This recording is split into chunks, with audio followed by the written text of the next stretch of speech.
Chapter 5. Economic Reform. Section 1. The Political Economy of a Christian Society. Reform of the economy in terms of a Christian theory of political economy requires the recognition of three essential principles relating to economic behaviour. These three principles constitute the foundation of a Christian economic order. Without this foundation, a Christian political economy is not possible. Before looking at these principles of economic life, it is important to remember that we are dealing here with the economic organisation of society. A society is far more than an economic phenomenon, however. What is said here, therefore, should not be understood on its own as a paradigm for social reform or regeneration. Rather, it is one element of a Christian paradigm for social reform. To define mankind or society merely in terms of the economic aspect of life would be a reductionist and therefore ultimately an idolatrous view of human life. Nevertheless, as part of an overall Christian social theory, the economic aspect of life is important and must be addressed. What follows is not meant to be a complete social theory by any means. It offers a Christian perspective on the economic organisation of society. The three principal foundations of a Christian theory of political economy are 1. Recognition of the moral nature of economic behaviour and therefore of the necessity that such behaviour conform to the ethical precepts of the Christian faith as revealed in the canon of Scripture. 2. Acceptance of personal responsibility as the context of economic life. And 3. Private ownership of economic power. The last two principles are the consequence of the consistent application of the first. It may be assumed that all who seek to develop a specifically and consistently Christian theory of political economy will accept this first principle.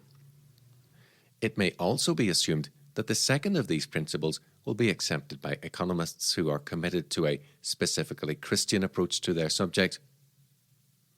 About the third principle, private ownership of economic power, there has been much disagreement between Christians, including Christian economists, and especially between those for whom socialism functions as a primary aspect of their religious worldview and those for whom it does not.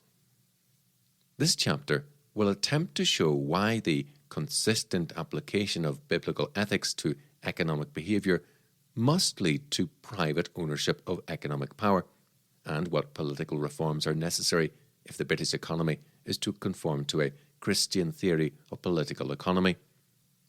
Taking these three principles in reverse order, we shall now look at their implications for the economic organisation of society. A. Private ownership of economic power. The Bible condemns the accumulation of economic power by the state. Deuteronomy 17:17. Instead of economic power being concentrated in the hands of the state, the Bible teaches that economic power should be vested primarily in the family and the individual, and the state is required to protect the private ownership of economic power by its enforcement of the 8th commandment, quote, "Thou shalt not steal," end quote. The state is permitted to collect taxes only for the specific purpose of enabling it to pursue its God-ordained function as a ministry of public justice, that is, for the purpose of funding the administration of the state. Romans 13:1-7. It is this principle of private ownership of economic power that constitutes the basic economic framework of a Christian theory of political economy. This restriction on the state's authority to concentrate economic power into its own hands, and the stress on its duty to protect and preserve the economic power of the individual and the family, has far-reaching consequences for the economic organisation of society. Private ownership of the economic power requires private ownership of the means of production, distribution, and exchange of economic goods and services. Private ownership of the means of production necessitates the privatization or eradication of nationalised industries and the cessation of government economic controls over these and other industries. Private ownership of the means of distribution requires that there be no minimum wage laws or wage and price controls, rationing, government subsidies, government-imposed restrictive practices, import and export quotas and controls, tariffs, and state-controlled or enforced wealth redistribution programs. It also means there should be no state-controlled or state-assisted welfare and education programs or services. Private ownership of the means of exchange requires the abolition of state-owned mints and state-enforced fiat money. It also means that there should be no state-enforced controls on currency exchange rates or restrictions on the exchange of specie into foreign currency and vice versa. No state controls on the volume and value of the money in circulation, and that free coinage and banking practices should be permitted.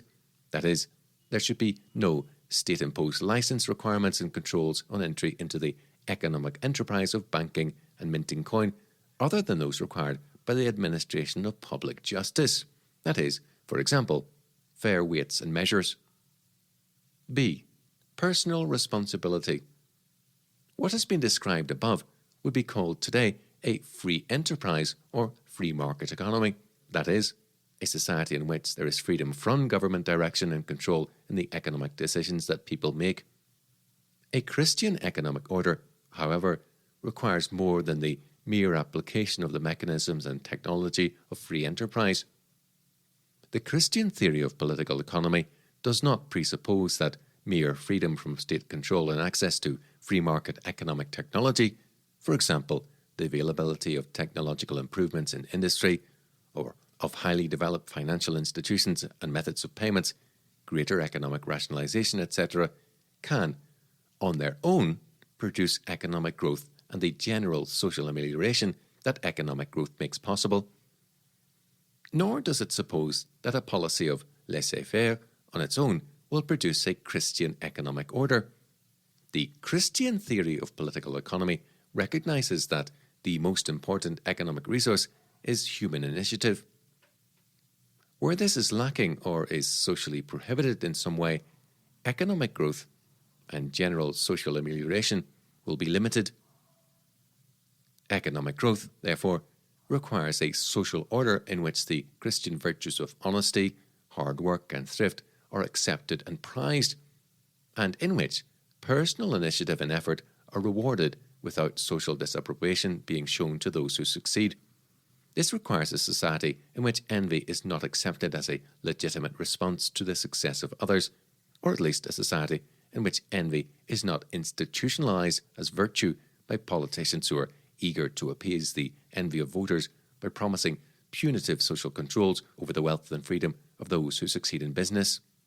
Of course, this means also, and inevitably, a social order in which personal failure is shouldered by the individual and not imputed to other individuals, groups, or society as a whole.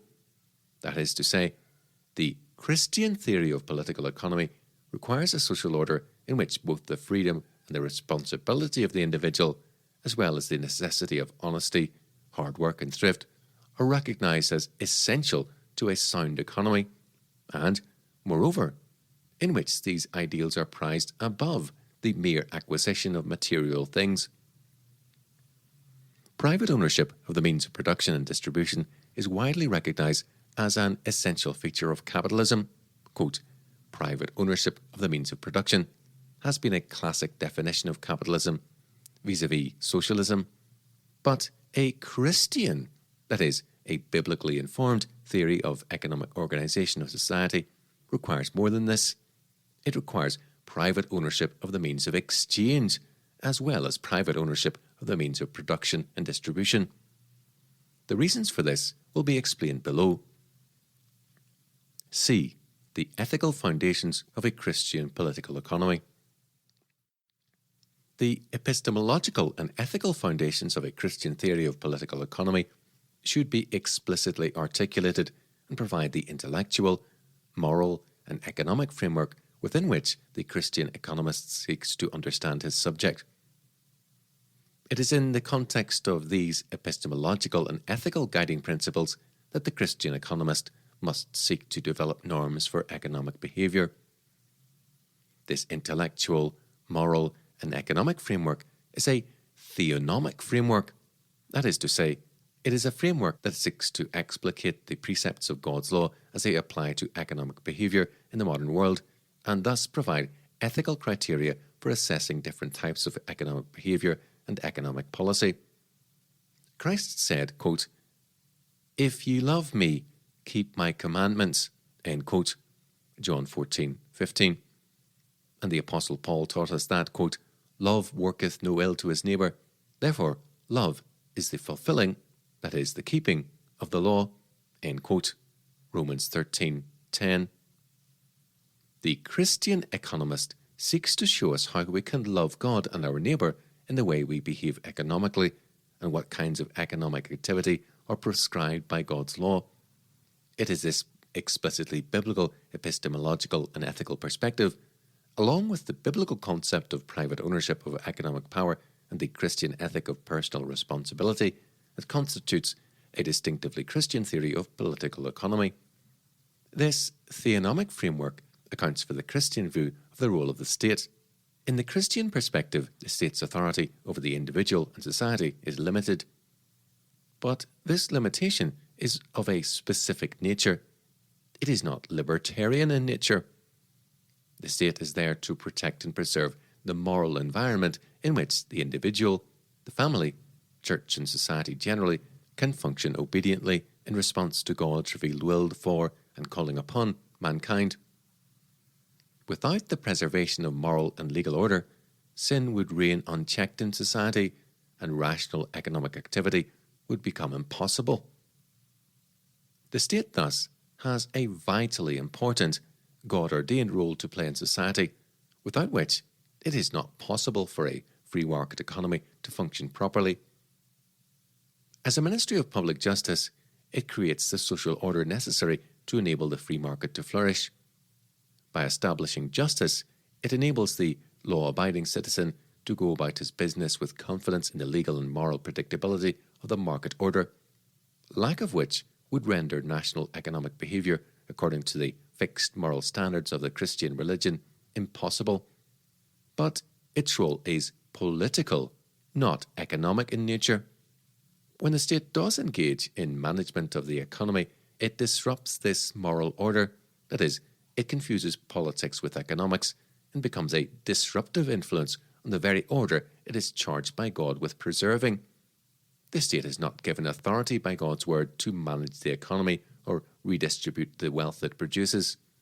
The family is stressed as the primary economic institution in the Bible. God has granted economic power to the family and to the individual, not to the state, and this delegation of economic power to the individual and the family is protected by the 8th commandment. The state is authorized to levy taxes specifically for the purpose of funding the administration of public justice, which is the state's only legitimate function under God's law, Romans 13:1-7. It is not authorized to act as an agency for redistributing wealth within society. The 8th commandment forbids all compulsory wealth redistribution programs of any kind. The state, therefore, is limited by God's law in the amount of taxes it may collect and the purposes for which it may levy taxes. Its functions and jurisdiction are limited. It exists to preserve maximum freedom under God's law for the individual, the family, church, and society at large. Only as the state preserves this freedom under God's law will society be able to develop an enterprise economy that can sustain the long-term economic growth that will lead to the kind of general social amelioration for all in society that the West has come to expect and take for granted. The role of the state is thus essential in a Christian economic order, but its role is juridical, not economic. It exists to preserve legal and moral predictability and accountability within society as a whole, and within the economy as an essential part of society, so that society can flourish.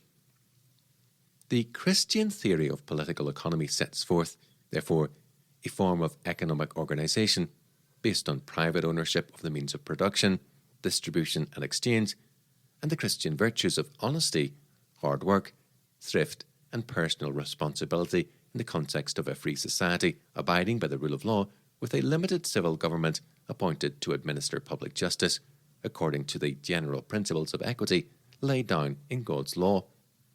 If our economy is to conform to a Christian model of economic organisation, therefore, a far-reaching programme of economic and political reform must be implemented. It is to such a programme of reform that we shall now turn. It must be recognised, however, that economic reform on its own cannot create a Christian economy, much less a Christian society. Unless people are prepared and willing to behave in a Christian, that is, a biblically informed way when they engage in economic activity, no amount of political reform will produce a Christian economic order. Reform of social structures on its own cannot redeem society from sinful behaviour. Nevertheless, social structures, from the context of all human activity, including economic activity, and if such activity is to conform to Christian ideals, these social structures must also conform to Christian ideals. The rest of this chapter will be occupied with delineating the kind of structural reforms that are necessary if our society is to conform to the Christian theory of political economy. Section 2. Abolition of legal tender laws. As we have already seen, money can be defined simply as the most marketable good. Men should be free to trade in whatever medium of exchange they choose, whether gold, silver, or Stilton cheeses. The function of the state in this area, as a ministry of public justice, is to police weights and measures and to enforce legally binding contracts between individuals who have freely entered into those contracts. This is the limit of the state's God-ordained role in economic affairs. Romans 13, 1-6. Thus, if two parties freely choose to enter into a legally binding contract for the supply of certain goods in exchange for a given amount payable in a nominated medium, for example, gold or silver, the function of the civil government is to enforce that contract should either party default or commit fraud by supplying something other than that specified in the contract, whether faulty goods or payment in a debased medium of exchange. Banknotes promising to pay the bearer on demand a given sum must be fully redeemable in the specified medium. If the bank fails to redeem its notes or tries to suspend payment, the state should step in and force the bank to meet its obligations. If the bank is unable to do this, it must be declared bankrupt, the receiver called in, and possibly its shareholders required to reimburse their creditors and make restitution to those holding the banknotes. Equally, the coining of money that is debased, that is, worth less than its face value in terms of weights and fineness, must be punished and restitution made to those holding such currency. Commercial contracts freely entered into, specifying settlement of account in gold, silver, or even cornflakes, would be equally valid from a legal point of view. It is not the function of the civil government to establish and maintain a common currency of the realm, whether based on gold, silver, or any other standard, and pass laws making that currency legally binding upon creditors in settlement of debt. Its obligation in monetary affairs is simply to police weights and measures, punish fraud, and ensure that legally binding contracts are fulfilled faithfully according to the terms of agreement on both sides. If a party agrees to pay a given sum of gold or silver in exchange for goods and services, he is legally obligated to honour that agreement in the nominated medium of exchange. If he wishes to settle his account in a currency other than that stipulated in the agreement, and the vendor refuses to receive payment in the medium offered, the state must ensure that the original terms of the contract are honoured.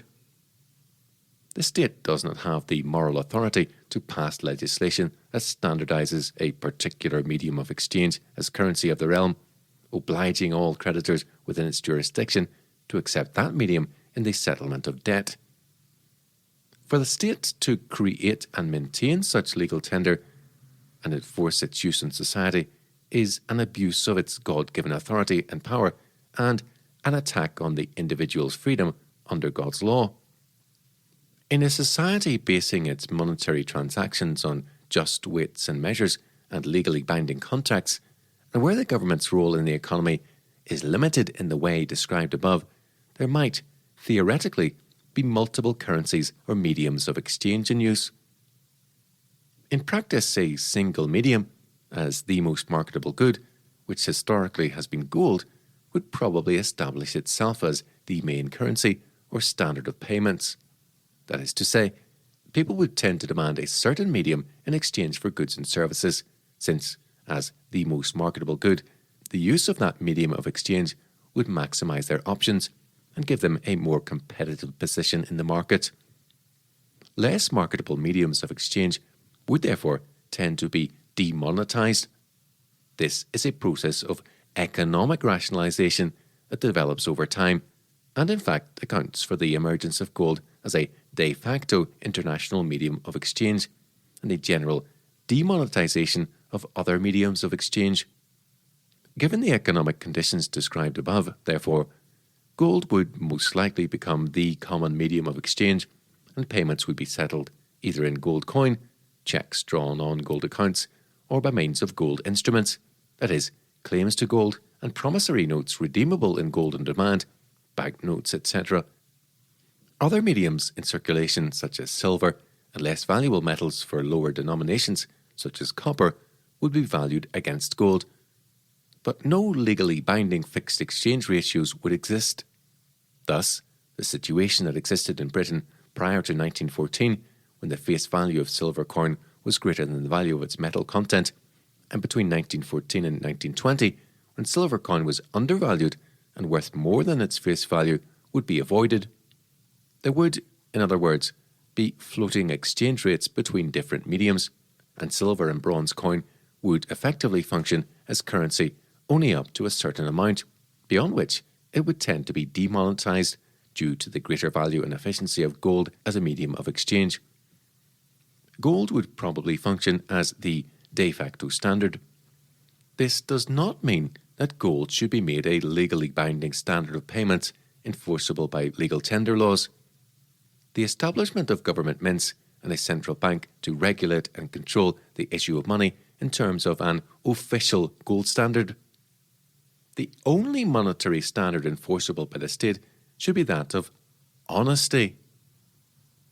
Parties to economic transactions would be required by law to honour the terms and conditions of contracts and agreements freely entered into, and governments would be obligated to enforce such contracts and agreements by bringing to justice those who fail to fulfil the terms and conditions of their contracts. As regards everyday cash transactions, the agreement to exchange goods and services for a given amount in a particular medium of exchange would constitute a contract, and should either party subsequently be found to have reneged on his contractual obligations by supplying goods and services other than those agreed upon, or by paying for them with debased money, he would be liable to prosecution. Banknotes offered in exchange that banks failed to redeem would, however, be considered a breach of contract on the part of the bank that issued them, not the holder. Likewise, debased coin passed on to the unsuspecting public would be considered fraud on the part of the agency that minted it.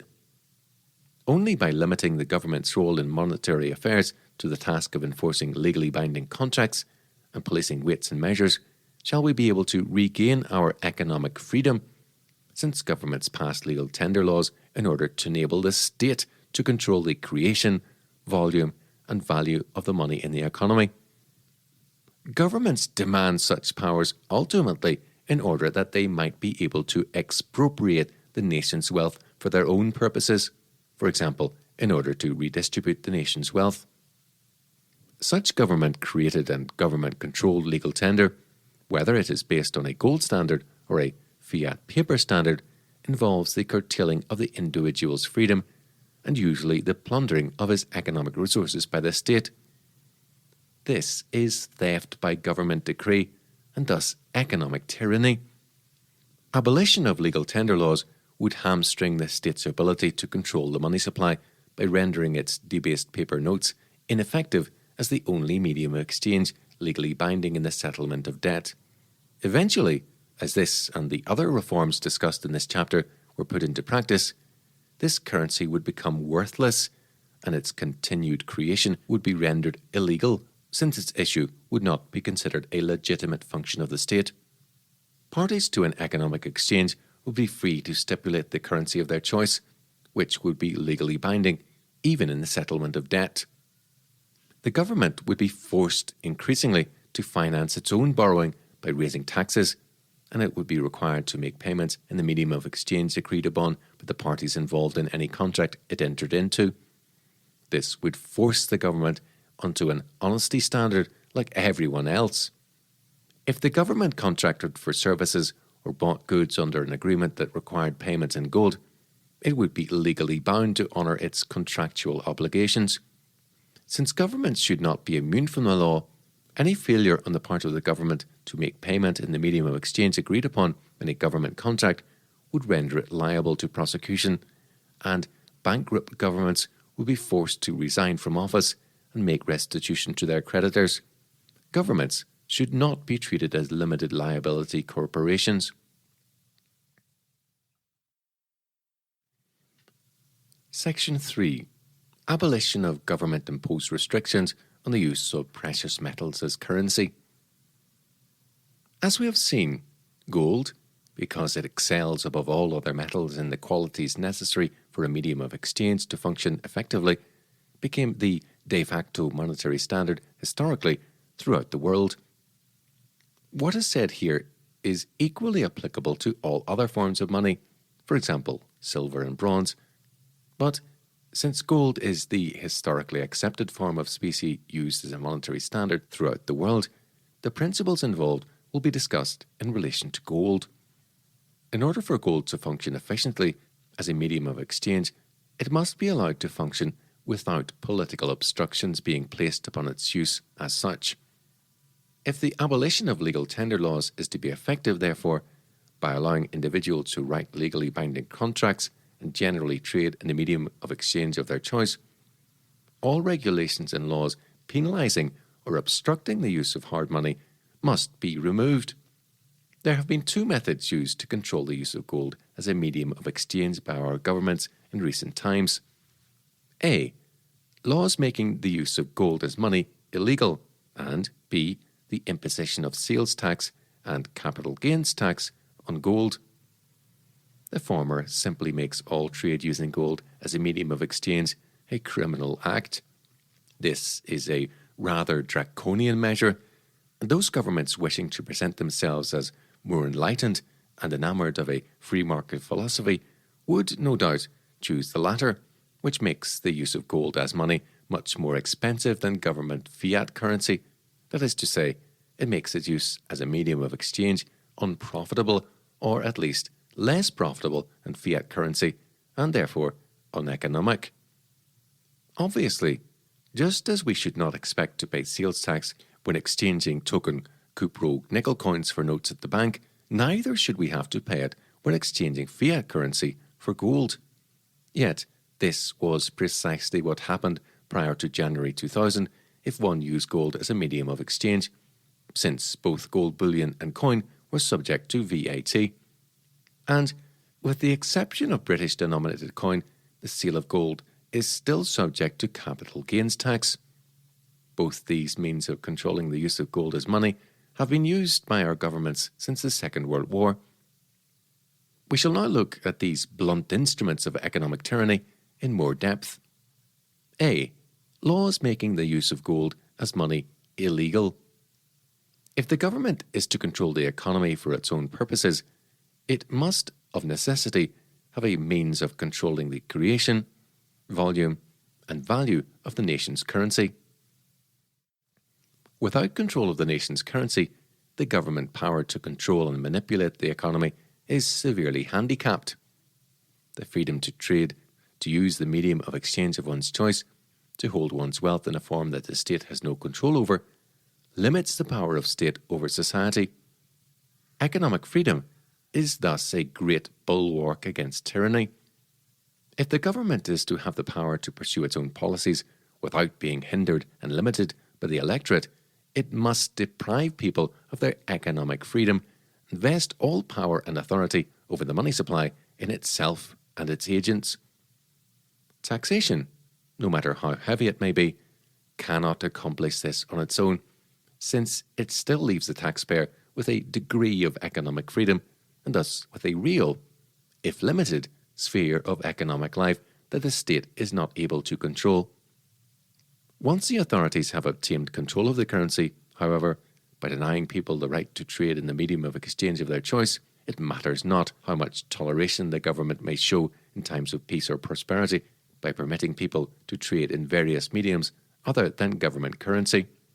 The government still has the power of control should it deem there to be an emergency serious enough to warrant the exercise of its monopoly over the money supply.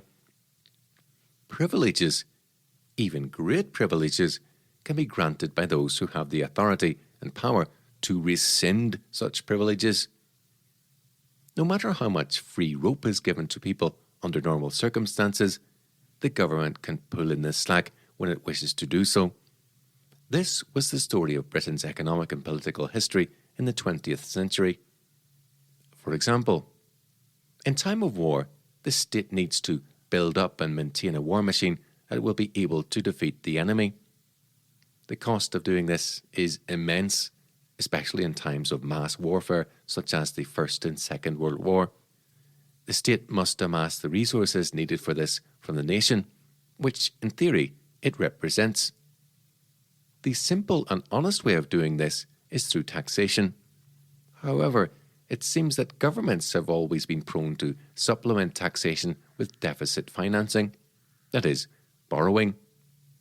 It was in order to facilitate such deficit financing on the part of the government that the Bank of England was created, and for which it has existed to this very day.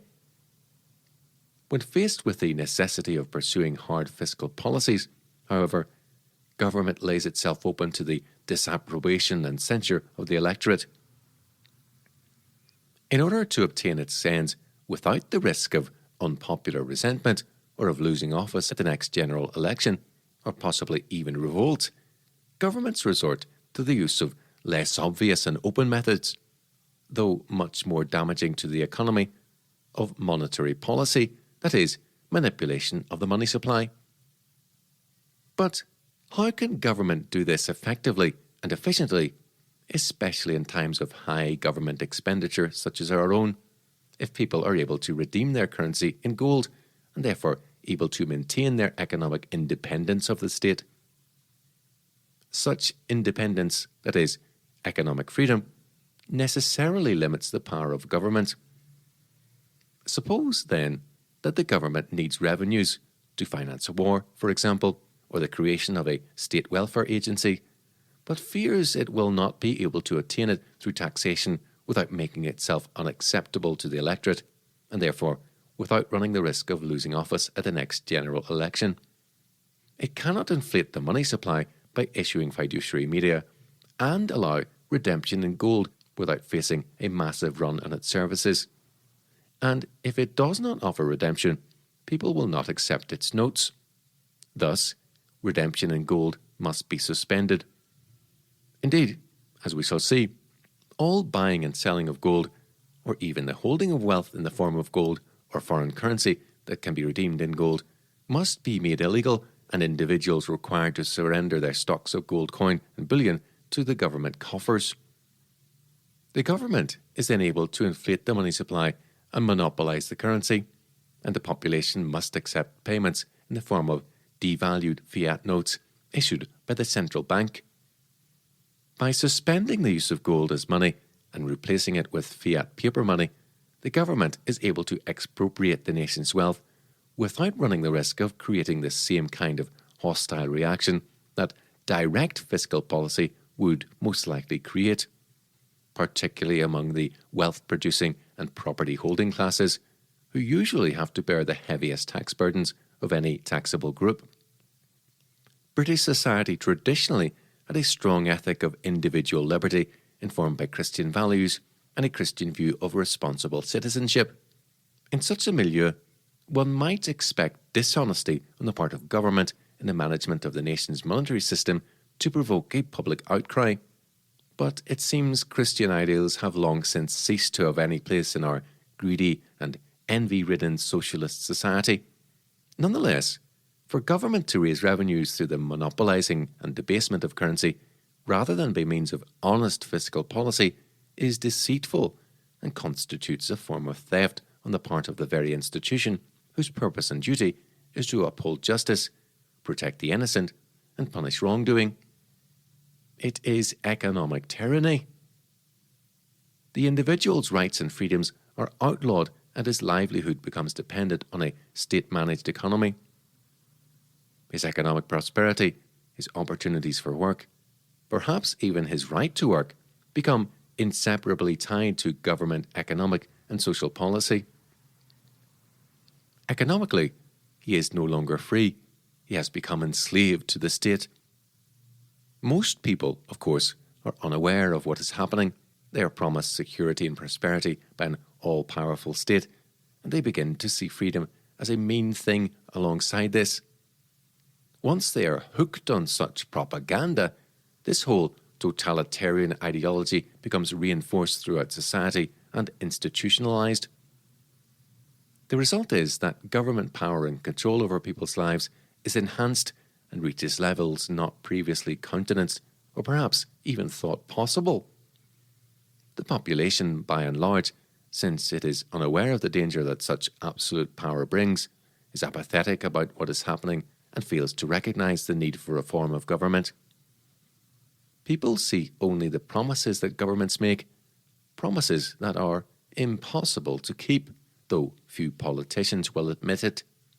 Indeed, the very failure of government promises is used in propaganda as an argument for the extension of governmental power and the creation of more state controls and regulations, and motivated only by self-interest. The masses swallow this ideology without scrutinizing its contents. The nation's ability to reassert its freedom is vitiated, and it is unable to respond effectively to tyranny on the part of the government. Far greater power accrues to governments that are prepared to pursue such methods than that accruing to governments determined to finance their policies by means of direct fiscal measures. A government that has to raise vast amounts through taxation is subject to the willingness of the people to accept its dictates and must always carry the people with it. Otherwise, revolt is possible. This restraint is absent, to a large extent, for a government that is prepared to finance its policies by means of monetary expansion, since it always has at its disposal the whole wealth of the nation, and need not go to the people to raise funding for its policies by means of taxation. The modern state has effectively taken control of the nation's wealth by taking control of the volume and value of the currency in circulation, which it is able to debase for its own ends whenever it deems necessary to do so. In 1939, the government of Great Britain was able to raise the funds necessary to finance its total war machine by means of powers that extended to legalization, requiring the British people to surrender all gold coin, bullion, and foreign currency in their possession to the Treasury. By means of the same legislation, the government was able to take control of securities payable in foreign currencies. On the 24th of August 1939, the Emergency Powers Defence Act 1939 was passed. This enabled the government to make defence regulations in accordance with the purposes set forth in the Act. On the following day, the Defence Finance Regulations were made. These regulations stated that, quote, 1. Every person in whose case the following conditions are fulfilled, that is to say, A. That he is or has, at any time since the 3rd day of September 1939, been in the United Kingdom, or, being a corporation, he is or has, at any time since the 3rd day of September 1939, been resident in the United Kingdom, and B. That he is entitled to sell or to produce for sale of any gold, shall offer that gold or cause it to be offered for sale to the Treasury or to a person designated by the Treasury for the purposes of this regulation at such a price as may be determined by or on behalf of the Treasury, providing that the preceding provisions of this paragraph shall not impose upon any person an obligation to offer any gold for sale or to cause any gold to be offered for sale, if and so long as he is, in respect of that gold, exempted from this regulation by the Treasury or by a person so designated. 1a. Where a person has become bound under paragraph 1 of this regulation to offer or cause to be offered any gold for sale, and has not done so, the Treasury may direct that that gold shall vest in the Treasury, and it shall vest in the Treasury accordingly, free from any mortgage, pledge, or charge, and the Treasury may deal with it as they think fit. But the Treasury shall pay to the person who would, but for the discretion, be entitled to possession of the gold, such price in respect thereof as may be determined by or on behalf of the Treasury. End quote. These regulations similarly required all residents and corporations of the United Kingdom to sell their foreign currency to the Treasury or its designated agents at a price determined by the Treasury, and to assign all rights to credit and bank balances payable in foreign currency to the Treasury or its designated agents, again with the Treasury determining the sum payable as consideration for the assignment of the rights to itself. Securities payable in certain foreign currencies were also covered by these regulations and had to be registered with the Bank of England, the Treasury having the power to vest in themselves and pay for them in sterling. In other words, all residents of the United Kingdom holding gold in the form of coin or bullion were required to sell it to the Treasury or its agents at a price to be determined by the Treasury or its agents. Monetary transactions in gold were outlawed by this legislation, and even the holding of gold, except with the permission of the Treasury, was forbidden. All residents of the UK were required to surrender all wealth in the form of gold coin or bullion to the Treasury in order to enable the government to fund the war effort. They were also denied the freedom to trade in any currency that kept its value against the debased fiat money issued by the Bank of England, since they also had to surrender foreign currency. The Act under which these regulations came into force was related to the war effort, being the Emergency Powers Defence Act 1939.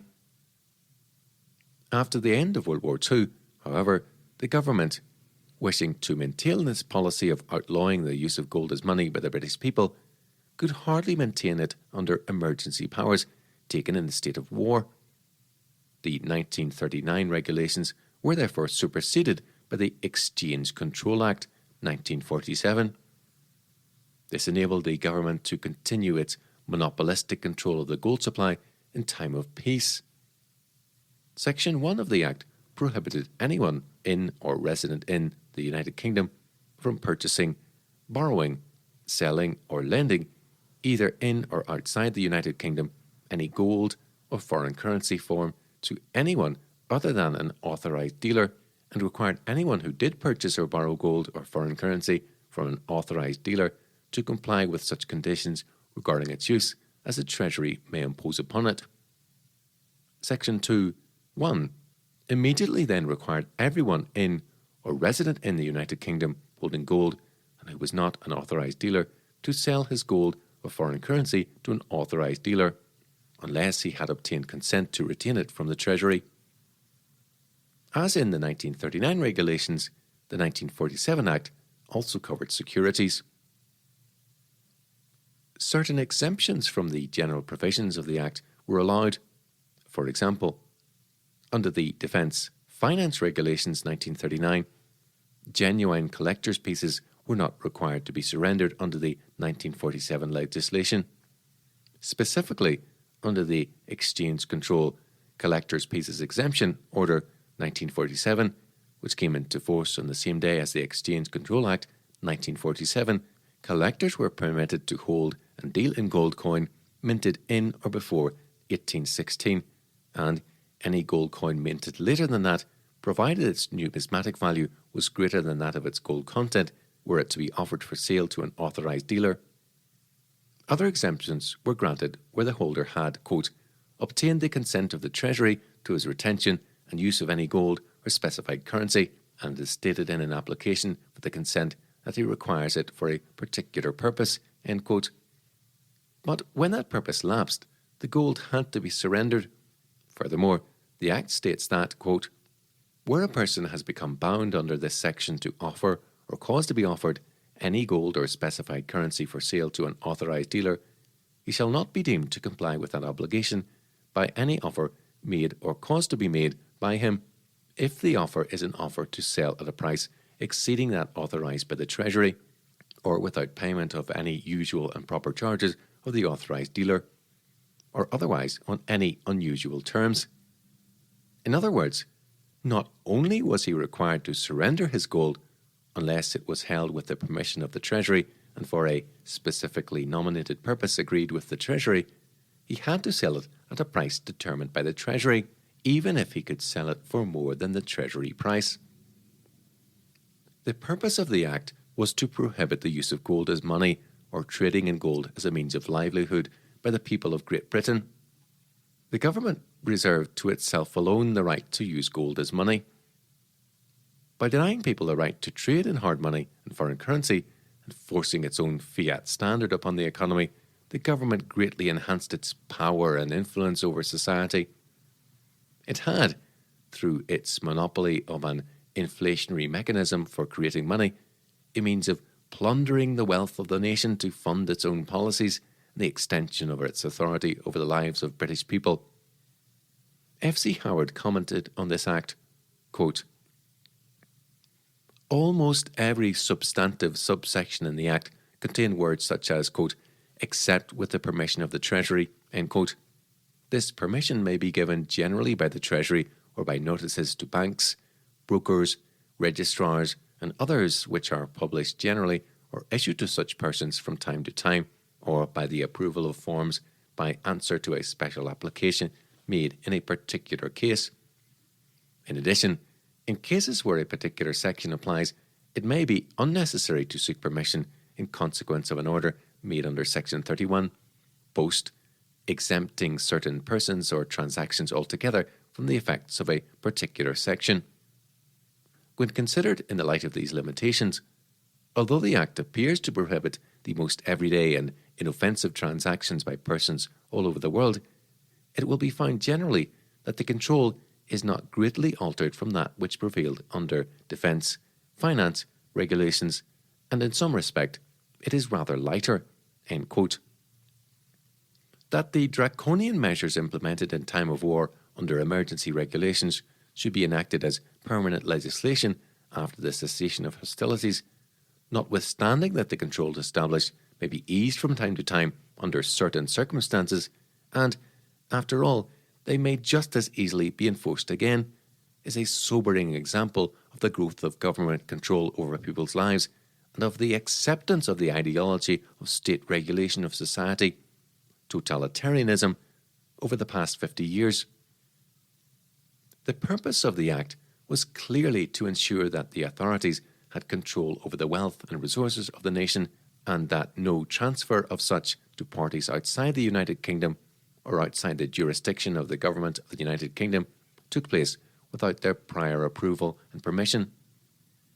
Without this kind of power and influence over the economy and over the lives and actions of those normally resident in Britain, the grand plans of the socialist regime that inherited the power of government after the end of World War II would have been impossible to implement. In 1966, the Exchange Control Collectors' Pieces Exemption Order 1947 was replaced by the Exchange Control Gold Coins Exemption Order 1966, number 438.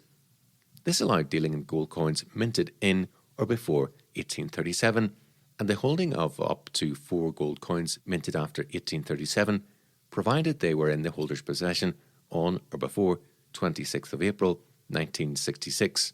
Other than this, the order stipulated that any resident of the United Kingdom needed permission to, quote, 1. Hold any gold coin minted after 1837, and 2.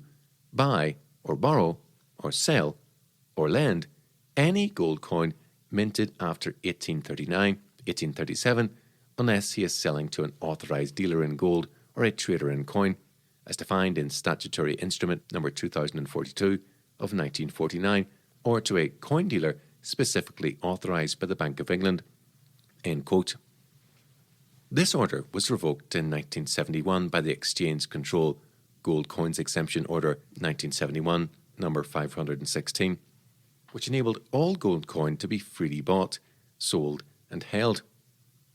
The holding of gold coin after this date was not subject to restrictions, but permission was required for certain purchases and sales between 1975 and 1979. These regulations related to coins obtained by collectors. As far as bullion was concerned, residents of the United Kingdom, except for authorised dealers, were not allowed to hold bullion. In 1979, the exchange control restrictions were fully suspended, and the 1947 Act itself was repealed in 1987. During the period 1939 to 1979, the use of gold as money was prohibited to the British people. This was Britain's greatest and most sustained period of socialist experimentation. With the election of the Thatcher government in 1979, the socialist experimentation began a brief decline. During the 1980s, some significant changes were implemented that took the nation away from socialist regulation of the economy and moved it towards a more productive free market system. Unfortunately, the radical reform programme initiated by Thatcher was first weakened and eventually abandoned by the subsequent Conservative government. Under John Major, the Conservatives failed to build on the gains achieved in the 1980s, and the Major government's pro-European Union stance, followed by an even more pro-European Labour government elected in 1997, means that a move back towards socialism is now underway, only this time the regime will be directed by a grand Euro bureaucracy administered from Brussels. B. The imposition of sales tax and capital gains tax on gold. With the suspension of the exchange control restrictions in 1979 and the repeal of the 1947 Exchange Control Act in 1987, government control of the use of gold as money was not at an end, however, even if dealing in gold was legitimised. In 1975, VAT had been imposed on the purchase of gold, although after 1979, people were allowed to trade in gold, to buy and sell gold, and to hold savings in the form of gold coin and bullion. The incentive to do so was greatly vitiated by sales tax, which effectively made the cost of using gold as a medium of exchange prohibitive economically. The imposition of VAT on gold, coin and bullion, therefore, meant that the use of hard money that was free from political manipulation continued to be restricted. The individual was still denied a medium of exchange that was impervious to government policy aimed at redistributing the nation's wealth. This continued until January 2000, when VAT ceased to be payable on gold coin and bullion in the European Union. Whichever party is elected to govern the nation at a general election, its first principle of government will be to retain power. It will use the means at its disposal to develop policies geared to enhancing its power and its chances of remaining in power. This inevitably involves control over the money supply, the purpose of which is to bolster government policy, which will be aimed at redistributing wealth to those sectors of the electorate from which the government derives the majority of its support. Traditional socialist governments tend to favour trade unions by means of direct subsidies and grants to nationalised and union-controlled industries, while conservative governments tend to favour private sector business, facilitating the expansion of credit through the mechanism of the banking system. Without a currency that is responsive to government manipulation, it is far more difficult, perhaps impossible in the modern world, to do this. Modern conservative propaganda has promoted the ideology of freedom, free markets, consumer choice and limited government, but the reality is that even for conservative governments, the ability to apply strict controls on the nation's currency is considered an essential tool of government if it is to rule effectively. Inasmuch as this is accepted as political reality by conservatives, their claim to the ideology of freedom, consumer choice, free markets and limited government is disingenuous. While it is true that today the conservatives, in the 19th century it would have been the liberals, can point to the fact that they have promoted this ideology more than any other political party, it is not true that they have made freedom of trade and consumer choice a principle of individual freedom, and this was particularly shown to be the case by their denial of the individual's freedom in the choice of a medium of exchange. Conservative commitment to political control of the nation's currency was testimony to the fact that much of the free trade propaganda was rhetoric. As long as VAT was charged on gold transactions, it was impossible for gold to function as a common medium of exchange. Although those who would use it as such were not legally forbidden to do so, they were penalised economically in such a way that the development of a viable hard money system was rendered impossible. The abolition of sales tax on gold is necessary for two reasons. First, there is an important sense in which sales tax, and this applies to other forms of indirect taxation, is a dishonest means of obtaining revenue. People tend to impute the value of the sales tax to the good being purchased. This is simply because of the waste of effort involved in constantly assessing costs in terms of the value of the good plus sales tax paid to the government for the privilege of buying it. It is a purely analytical calculation that is, at least for the average household or living budget, pointless. The two sides of the equation will still have to be combined, and the total cost will be what is assessed in terms of rational budgeting and affordability of the good under consideration. The tendency is to treat sales tax as part of the cost of the good, which, from the point of view of the consumer, it is.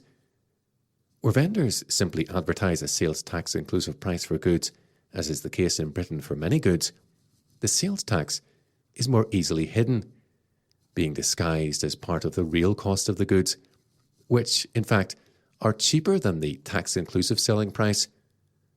Although there is no official or formal deception involved, and everyone knows that part of the costs they pay for goods and services is tax, the human tendency is to think and calculate in such a way that this fact is obscured. It is precisely this psychological tendency to see the total price paid as the cost of the good or service rather than as cost plus tax that attracts politicians to sales tax. The fact that everyone knows what is happening if they stop to think about it is irrelevant and does not render sales tax inefficient as a political tactic for obtaining revenues. Politicians prefer sales tax because they know that most of the time people will not stop to think about it, at least in most everyday transactions. Sales tax, in spite of the public's knowledge of how it works, is a dishonest tax used by politicians to hide the true rate of taxation and hence the real costs of government policy. Sales tax is also immoral because it is indiscriminate, that is, payable regardless of whether one has an income, a net increase in wealth. Those who make a net loss or live off their savings have to pay just the same as those who make a net profit. This disregards the principle that tax should be paid on the increase. Direct taxation, that is, income tax, is thus a more honest and, from the citizen's point of view, though not from the government's, a more rational form of taxation. For the same reason that sales tax is immoral on all goods to which it is applied, it is immoral when applied to a medium of exchange, such as gold. But there is a second and much more important reason why sales tax should not be charged on mediums of exchange.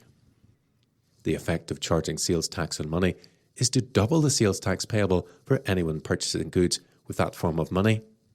For example, prior to January 2000, if one wished to purchase goods to the value of £100, the VAT at the current rate in Britain, 17.5%, amounted to £17.50.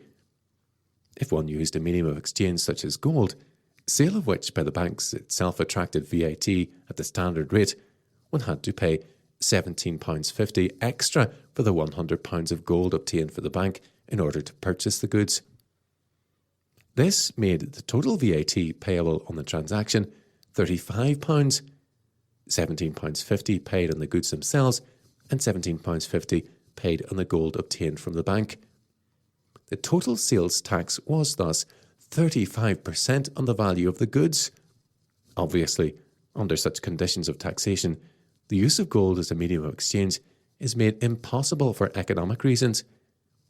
Gold is rendered ineffective as a medium of exchange by VAT, and society is obliged to use the government's privileged fiat currency for its economic transactions. The application of sales tax to money is a form of economic tyranny in which freedom of choice, if exercised in a certain way, is so heavily penalised economically that people are induced to act in the way that the government desires. That is, they are forced, for economic rather than legal reasons, to use only the fiat currency issued by the Bank of England, which the authorities are able to expand and contract as they see fit in conformity with government policy directives. The Bank of England is simply an instrument of government control over the economy, with a monopoly over the issue of currency that the private sector is not able to break. Capital gains tax, where applicable, affects the use of gold as a medium of exchange in the same way and should therefore be abolished for the same reasons. This tax is levied where a person's capital gains in any one year exceeds a certain amount, £6,800 in 1998-99. At present, capital gains tax is payable on receipts from the sale of gold that is not legal tender in the United Kingdom. Of course, this tax is based on the measurement of a person's capital gains in terms of a depreciating fiat currency, and thus it is a higher rate in real terms than the nominal rate. The very term capital gains is misleading here, since in an inflationary economy, a purely nominal gain may be made on the sale of gold, that is, a gain calculated in terms of a depreciating currency, when, in fact, there has been no real gain from its sale, that is to say, no increase in purchasing power. It is simply the exchange of one form of money into another. Historically, gold tends to keep its value over the long term, though it fluctuates considerably in the short term. One can buy today with an ounce of gold roughly what one could buy with an ounce of gold 200 years ago. But the fiat paper Bank of England note is devaluing all the time. This means that though gold retains its purchasing power over the long term, that purchasing power is represented by increasing quantities of Bank of England notes, political fiat money. Any gain from the sale of gold, therefore, may be quite fictitious. Yet, government receives capital gains tax from the sale of gold. Such a tax, however, may not be a tax on a person's capital gain at all, but simply a tax on wealth itself, that is, a tax on savings in the form of gold. Capital gains tax on gold is therefore effectively another form of sales tax and subject to the criticisms set forth above. One of the aims of government committed to establishing a just economic order would be the removal of all forms of indirect taxation, such as sales tax, since government should raise its revenues in an honest way by means of direct taxation, which is easily accessible from the taxpayer's point of view, and which clearly indicates the real costs of government. Only through direct taxes is the taxpayer easily able to determine what the government is costing him. Direct taxation is therefore the only honest means of raising government revenue. All other means of obtaining revenue from the state, such as monetisation of debt, inflation, and repayment of debt with debased currency, sales tax, etc., are ways of disguising the real level of taxation and therefore the real costs of government. If we are to create a free and just society, we must move towards a free economic order based on Christian principles of economic behaviour as an essential element of such a society. Nevertheless, reform of the economy must proceed in a piecemeal fashion, and for the reasons stated above, the removal of sales tax from gold and all other forms of money is a necessary first step in tax reform. This process of reform must lead to the removal of all forms of sales tax on all goods. If, however, we are to create an economic order that is free from a fiat currency that the government is able to control for its own advantage, the existence of a hard money system of payments that is free from political manipulation is a necessary first step. It is important that sales tax should be abolished on gold and all other mediums of exchange in the early stages of reform, since restoration of justice in monetary affairs is essential for building a sound economic order, and thus for building a sound economic future. That VAT is no longer payable on gold coin and bullion in the European Union is a welcome step forward, but it is not enough in itself. It does not signal that the monetary authorities wish to reform the monetary system on the lines set out above. Legal tender laws remain, and the euro is an attempt to create a European-wide political supercurrency. Neither does it mean that, for the moment at least, we are free to use gold coin as money without being economically penalised completely, since capital gains tax is still payable on the sale of non-British denominated gold coin and bullion. Acceptance of the principle that mediums of exchange should not be subject to sales tax, along with abolition of legal tender laws, is essential for the creation of a sound monetary system that is free from political manipulation. Since there would be no penalty involved in using gold as a medium of exchange, under such a monetary system, contracts could be written stipulating payment in gold denominations and payment made in accordance with such contracts in coin or gold instruments. This would help to force banks to observe strict liquidity practices in relation to any new issues of banknotes, since those holding their notes would be entitled to full redemption. From the economic point of view, it would also ameliorate the whole banking system before a strict legal requirement of 100% reserves for banks was enacted. By approaching reform of the economy in this piecemeal fashion, the economy can be prepared for change gradually by the earlier, less radical reforms, abolition of legal tender laws and abolition of sales tax on gold, before the more radical measures relating to banking reform to be discussed below are implemented. By the time a legal requirement for 100% bank reserves is enforced, the banks should already have largely adjusted their practices in line with the reality of an economy where people are free to arrange legally binding contracts for payment in hard money, such as gold or gold instruments. The constant reference to gold here should not be misunderstood. It is not being argued that gold should be legal tender, except where contracts stipulate gold and those contracts are legal, in which case gold does not become legal tender in the accepted sense, but simply part of a legally binding contractual obligation. There may be other forms of money, such as silver. The likelihood, however, is that cheques and banknotes and other means of transferring money would be linked to gold, which would most likely function as a de facto standard once political money had lost its monopoly powers and legal tender status. In effect, there would be no legal tender, simply binding contracts and accepted money instruments that are fully redeemable in the denominations specified.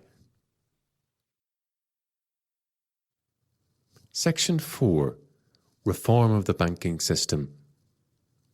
Reform of the banking system is fundamental to any thoroughgoing reform of the economy that aims at eliminating fraud and establishing justice and fair practices in financial affairs. The banking system is at the heart of the British economic system, and the Bank of England is at the heart of the banking system.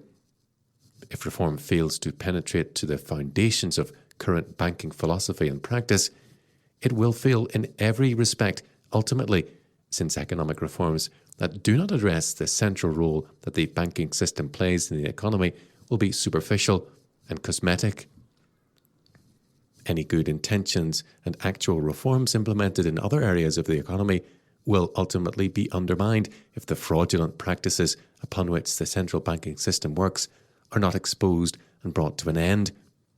It is vital for the long-term economic stability of the nation that the economy should have a sound and just monetary system, and this can only be achieved by bringing the nexus of institutions that presently comprises the banking system into conformity with the principles of honest commerce that are demanded in all other areas of business. There are 3 necessary steps in the process of reforming the modern banking system. A. Abolition of the central bank. B. Reform of commercial banking practices. And C. Regulation and policing of the banking system. In order to minimise as much as possible any shock to the economy that these reforms might create, it would be necessary to put into effect the reforms discussed above first and allow them to begin acting upon the economy. A timetable for reform could then be issued so that banks are prepared for the following reforms in time to start putting their houses in order and to enable them to prepare for further change. By the time the following banking reforms become legally binding, individual banks should already be operating on sound hard money principles. A. Abolition of the central bank. Although the Bank of England performs many complex functions in the economy, its basic rationale is to fund government debt and control the monetary system upon which the British economy works in accordance with government policy. It does this by monetising government debt and regulating the money supply through its function as banker to the commercial banks. The development of the Bank of England as a privileged institution with a special relationship with the government, on whose behalf it performs services and functions that guarantee that the government will never become bankrupt, and its eventual nationalisation in 1946, has resulted in the institutionalisation of the fractional reserve banking system in such a way that the British economy is now held captive by inherently unstable banking practices based on the creation and manipulation of political fiat money. Consequently, as has become only too painfully obvious over recent decades, the economy is precariously balanced on the edge of an economic precipice, and the slightest blow to its fragile foundations can cause severe problems and panics. As this banking system has developed and become more deeply entrenched in the nation's economic and financial institutions, the business cycle, which is erroneously named and should perhaps be called the banking cycle, has become more obtrusive and detrimental to the health of the whole economy, increasingly difficult to control, and its disastrous effects impossible to avoid or even limit by government policy, which usually only exacerbates the situation by applying as salve for the economy's ills more of the poison that originally caused the malady. Further tinkering with the system benefits no one in the long term and can only benefit certain privileged groups at the expense of the rest of society in the short term. If the economy is to be delivered from these problems, it is necessary to reform the whole system and place the economy on a sound monetary foundation. Tinkering with the symptoms will achieve nothing. The problem must be dealt with at the root cause. In order to achieve this, it will be necessary to abolish the central bank as a first step to reform of the whole banking system. The main functions of the Bank of England can be stated briefly. 1. The bank has traditionally funded the government deficit, that is, the shortfall between total revenues and government expenditure. As we have already seen, this was done by floating government debt on the capital and money markets as government stock, securities and treasury bills. As was explained in Chapter 4, the function of the bank as manager of the government's debt has been transferred to the Treasury's Debt Management Office. Reform of the way government debt is managed will therefore need to take in the DMO as well as the Bank of England. Over and above this, the bank acts generally as banker to the government. 2. It issues banknotes and generally manages the nation's monetary system in accordance with government policy. 3. The Bank of England acts as banker to the commercial banks. 4. It controls the gold and foreign currency reserves. 5. It also controls foreign exchange rates and domestic interest rates. Although these aspects of the bank's work have been separated out for analytical purposes, in practice they comprise one complex system that controls the whole economy. The Bank of England and DMO together act as the anchor to the whole economic system. As we have already seen, reform of the economy according to just principles of economic activity as taught in the Bible requires at least the following changes to the system. 1. Government should raise revenue by means of direct taxation so that it can be easily seen how much the government is costing, and so that governments cannot make policies based on promises they are unable to fund honestly. 2. Withdrawal of government from interfering in the economy generally, and hence 3. The abandonment of government wealth redistribution programs. 4. Abolition of government control of the money supply. And 5. Just principles of banking, and therefore proscription of fractional reserve banking practices. Once these reforms are put into effect, the rationale for a central bank that acts as a special agent for the government in controlling the economy generally and the money supply in particular, as well as the rationale for a central bank to act as banker to the commercial banks and to the government, disappears entirely. Such reforms would empty the Bank of England's role of any meaning as a national or quasi-governmental institution, whether nationalised or privately owned, with a distinctive function in the economy and a special status, that is, the central bank. It would rightfully place the bank in the same position as that of any other bank, subject to the same laws, constraints and limitations in the interests of fair and just commercial practices that the rest of the business world has to abide by. In short, the implementation of these reforms would render the distinctive functions of the central bank illegal, thereby necessitating its abolition. Under such reforms, a central bank would have no useful or positive role in the economy. The Bank of England, therefore, must be reduced to the status of a private business with the same responsibilities and obligations that are incumbent upon any other joint stock bank. Any claim to be a national bank by such a reformed Bank of England would be purely cosmetic, not legal or economic in nature. Subsequent issues of notes would be required to state the amount and fineness of gold or silver represented by the notes. These notes would have to be fully redeemable in the denomination specified. The Bank of England would have no monopoly of note issue as exists today, and the issue of fiduciary media would be forbidden by law to the Bank of England, as would its issue by any other bank. B. Reform of the banking system. Reform of the present banking system in accordance with biblical principles of just weights and measures requires that the banks be forced to adopt honest business practices. This means that fraud in the form of fractional reserve banking must be made subject to criminal proceedings. As long as banks are able to pursue fractional reserve banking practices legally, the economy will suffer the consequences and damaging effects of the business cycle, that is, periodic recessions and depressions leading to rising unemployment and the general decline in standards of living. It is imperative, therefore, that banking reform should not end with abolition of the central bank, but that it should be pursued vigorously throughout the whole of the banking system. Banks must be denied the legal right to issue fiduciary media, that is, to issue banknotes payable on demand to the bearer in excess of the deposits reserved to redeem those notes. If a bank issues a note promising to pay the bearer on demand a certain sum in gold coin, it must always have in reserve enough gold to meet that and all other such claims. The same holds for any other form of claim for which the bank is liable, for example, cheques.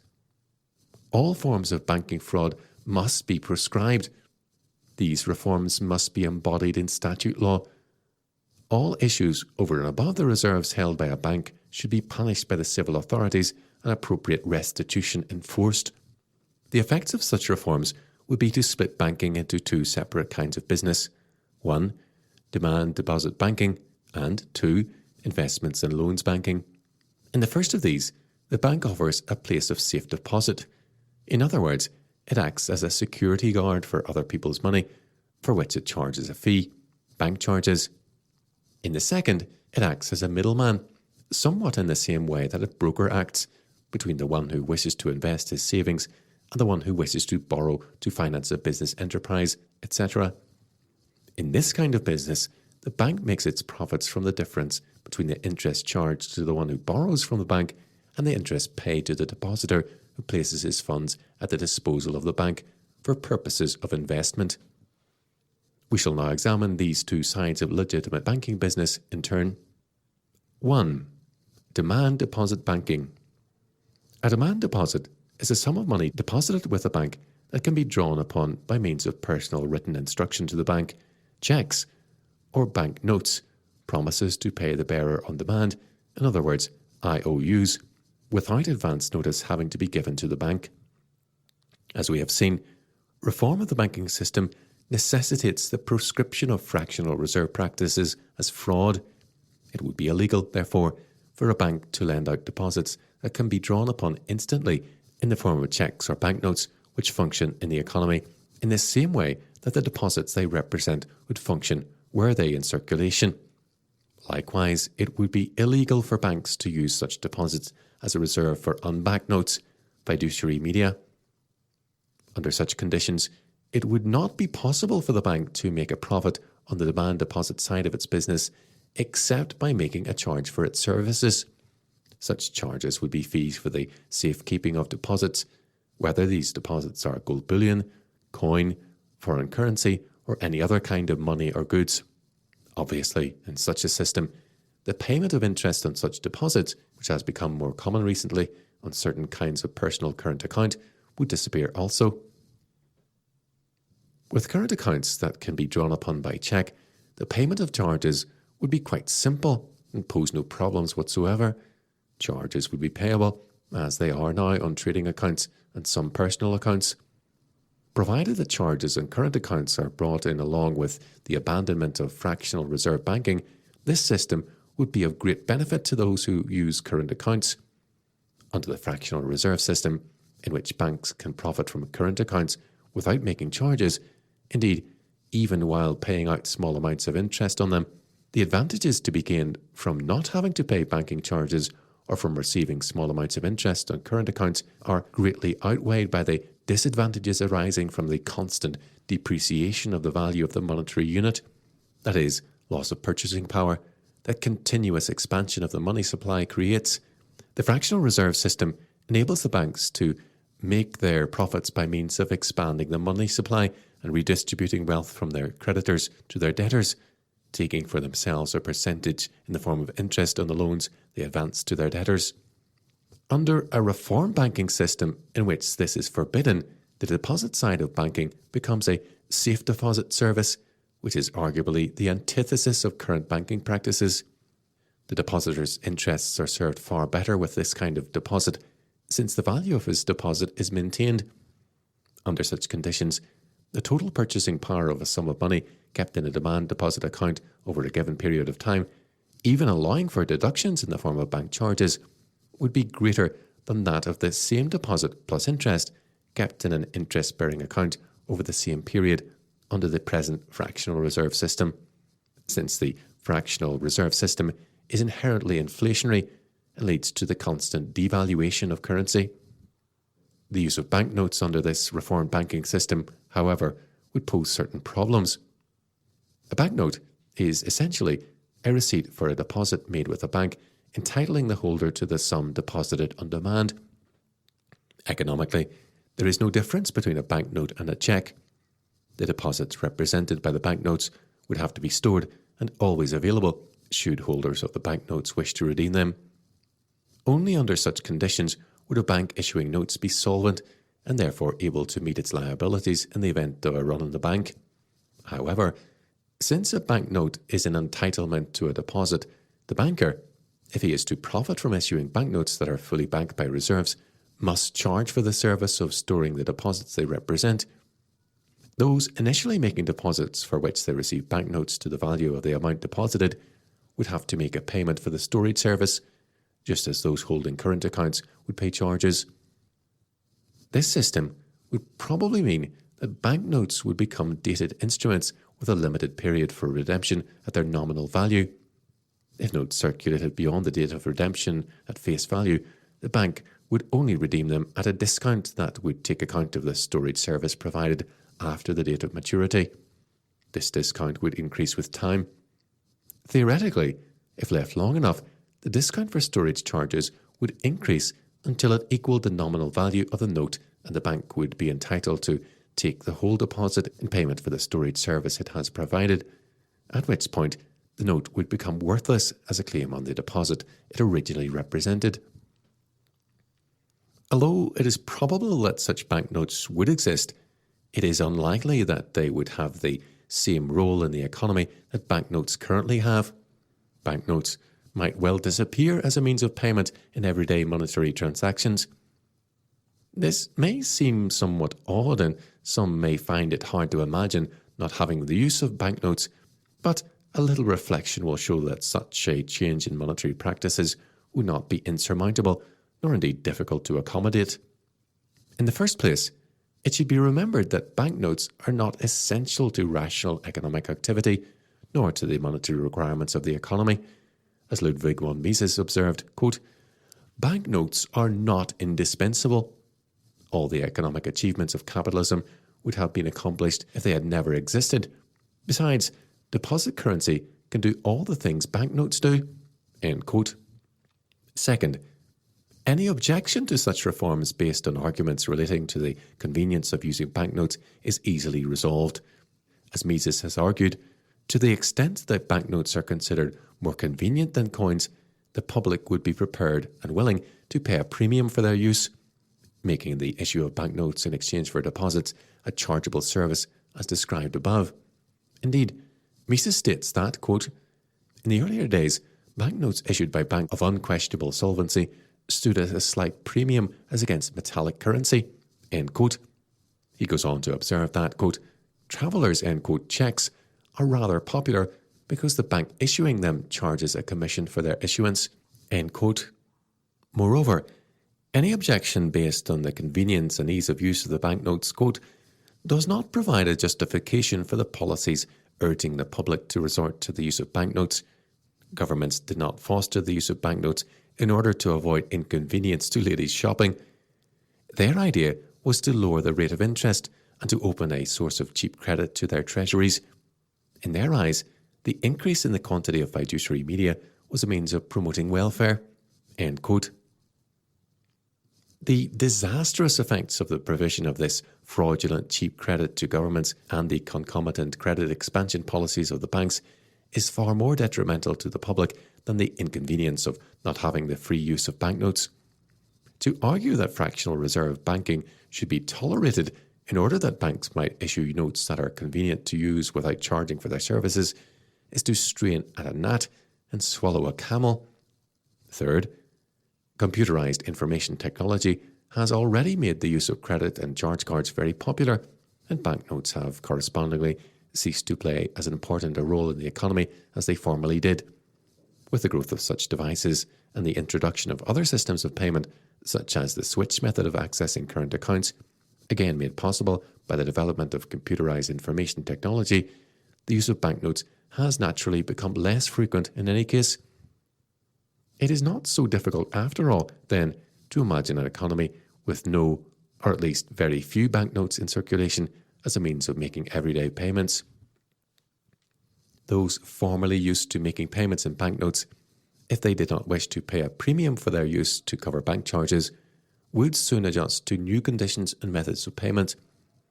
Since the current trend is to move away from the use of banknotes and towards, quote, plastic money, end quote, for example, credit cards, bankers' cards, switch-type facilities, the introduction of 100% back demand deposit banking would simply help to establish and encourage the development of a natural process that has already taken place to a considerable extent.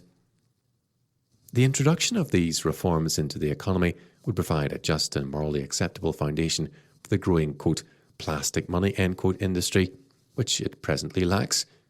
Under present conditions, the development of computerized information technology in application to the banking and credit systems will open up far more opportunities for manipulation and control of the economy by privileged institutions, that is, governments and banks.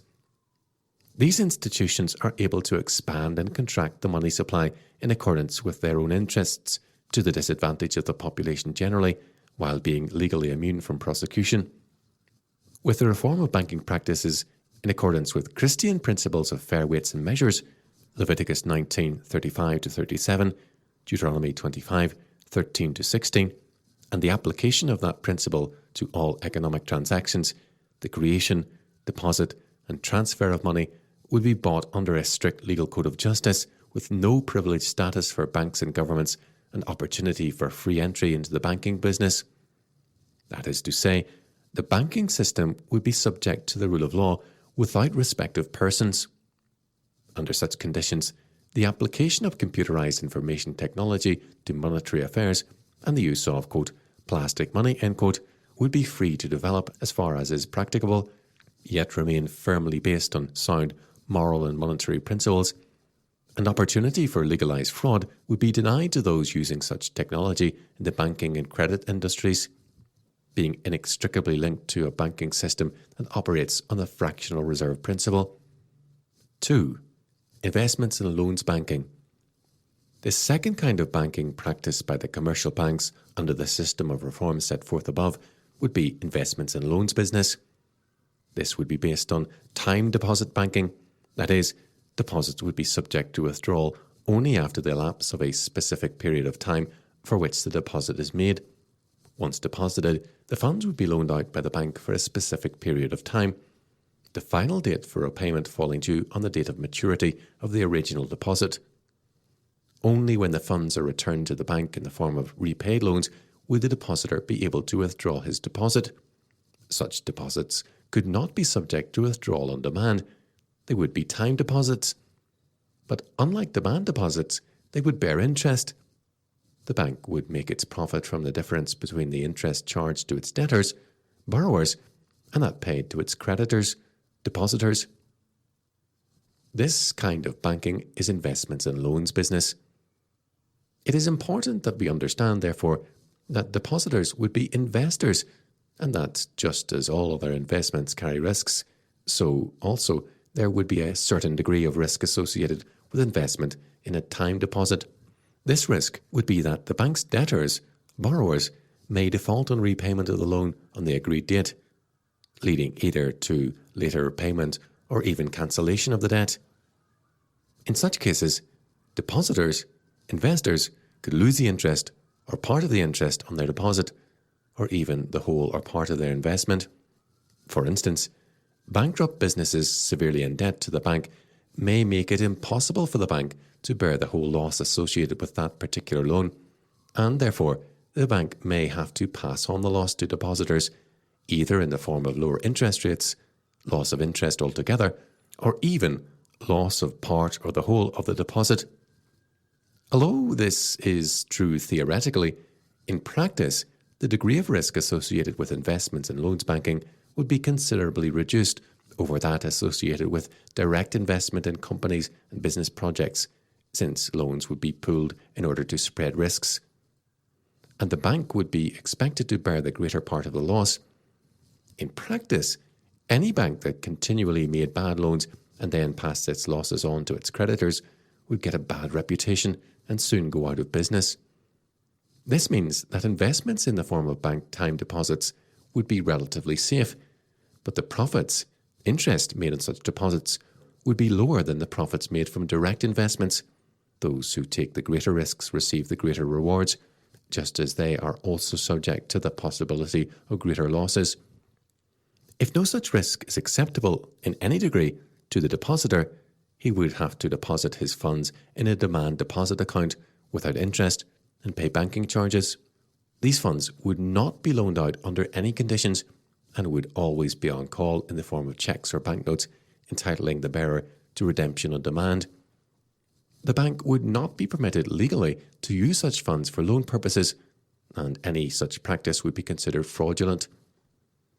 On the investment and loan side of its business, the bank would have to arrange its business carefully so that loans fell due for repayment in time for it to meet its own liabilities and contractual obligations to its creditors, depositors. In practice, the bank would pool all deposits of the same date and duration. This would rationalise the bank's investments and loans business and also spread the risks of specific loans made by the bank over a greater number of investors, depositors. If the bank's debtors, borrowers, were to default on repayments, investors might have to wait for repayment, in which case the bank could offer a higher rate of interest for the period of extended credit. The bank would, in turn, require higher rates of interest from the defaulting debtors, assuming that bankruptcies were not involved during the period of extended credit. Strictly speaking, under this kind of investments and loans business, the bank is acting on behalf of its depositors, investors, in a capacity quite different from that of a broker. Although in one sense the bank would be acting as a middleman through which its depositors' funds are invested, it is incorrect to speak of this service as that of a broker. The profit made by the bank, strictly speaking, is not a brokerage, since the depositor, investor, and the borrower have neither a contractual, legal relationship with each other, nor financial, economic responsibilities towards each other. Both deal directly with the bank itself. Thus, a depositor invests in the bank, not the one to whom the bank lends his funds, and the debtor borrows from the bank, not the depositor. The concept of broker works as an analogy for describing the way that investments and loans banking works. but does not adequately define the nature of this kind of business. It is investment and loans banking, strictly speaking, not broking. With investments and loans banking, theoretically, a depositor who found himself in necessity and in need of the money he had invested in a time deposit would have to wait until his deposit reached maturity before he could withdraw his funds. In practice, however, there would be, in a free market economy, be various means of circumventing this situation. Upon depositing his money in an investment and loans account, the depositor would receive a certificate or note indicating the sum deposit and the date of maturity and the interest payable. According to G. North, a depositor who found himself in need of the money he had deposited would have to borrow from the bank and offer this certificate as security. Although this is a possible means of overcoming the problem, it is not the only alternative. These time deposit certificates themselves could be traded at a discount prior to their date of maturity, just as interest-bearing bonds are traded today. Such certificates might even have a limited function as a medium of exchange or a form of near money. The important point is that the deposit represented by a certificate does not become the basis for the creation of multiple certificates, receipts, or promises entitling the holders to the same deposit. In other words, the funds deposited are represented by one claim against them, the certificate of deposit, and the funds represented by that certificate remain a constant factor in the economy. Of course, the bank itself may agree to buy the certificate or trade it on behalf of the depositor, as is common today with stocks and shares. Banks may offer a whole range of other financial services to their customers, such as currency exchange, mortgages, financial advice, insurance, investment consultancy, etc., just as many do today. A bank would be particularly well suited to provide such services to its customers, but these are not essentially banking services, although they are closely allied to banking services.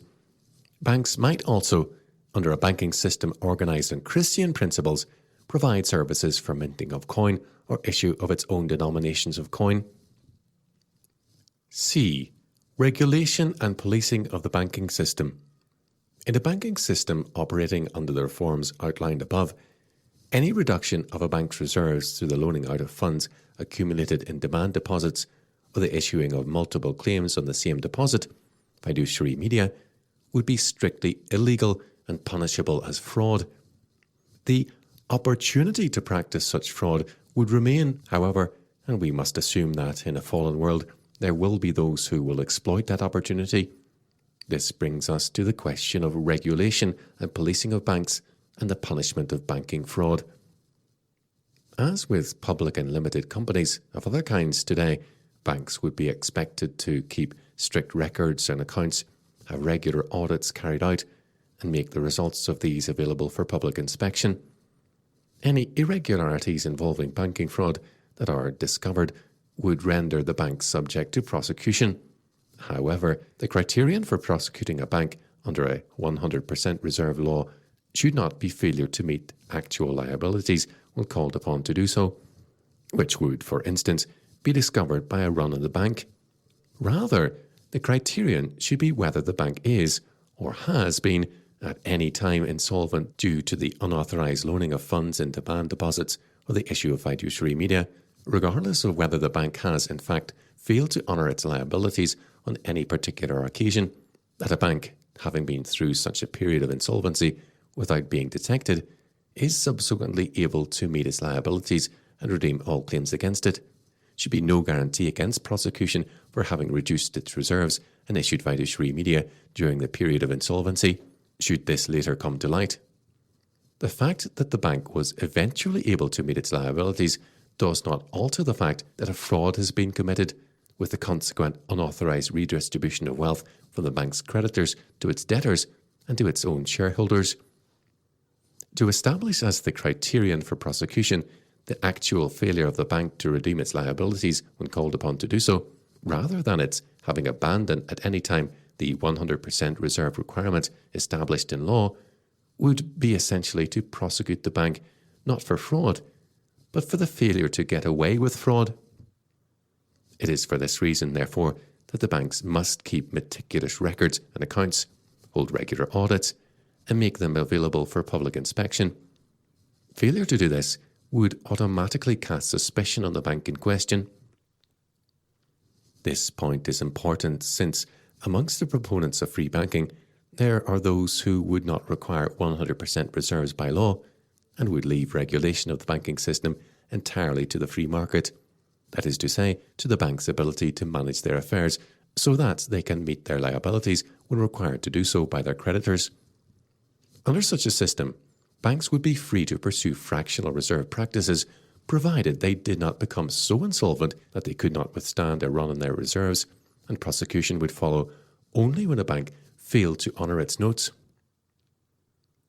It is argued that such a system would result in more responsible banking practices than exist currently under a central banking system, since individual banks, fearing for their reputation and wishing to avoid a run on their reserves, would exercise greater caution in the issue of fiduciary media. Regulation would be assured by the bank's desire to remain in business by avoiding the situation in which it could not meet its liabilities. Any bank that was even suspected of not being able to honour its notes would be considered untrustworthy by the public and hence would most likely go out of business. This is, of course, entirely true as far as it goes, but it does not get to the heart of the problem. It is essentially an argument for a system that aims at less fraud, not the elimination of fraud, at least as a legitimate practice. A good analysis of the arguments in favour of this kind of system is provided by V.C. Smith, The Rationale of Central Banking and the Free Banking Alternative. As can be seen from the title of the book, the context of V.C. Smith's analysis is the relative merits of such a free banking system as against the demerits of a central banking system.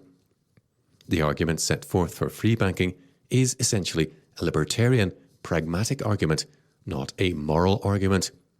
While there would be in a Christian theory of banking significant areas of agreement with V.C. Smith's arguments for free banking, and especially with her critique of the inefficiency of a central banking system, the amoral philosophy underpinning her analysis and the libertarian conclusions she draws about how banking should be practiced would be unacceptable.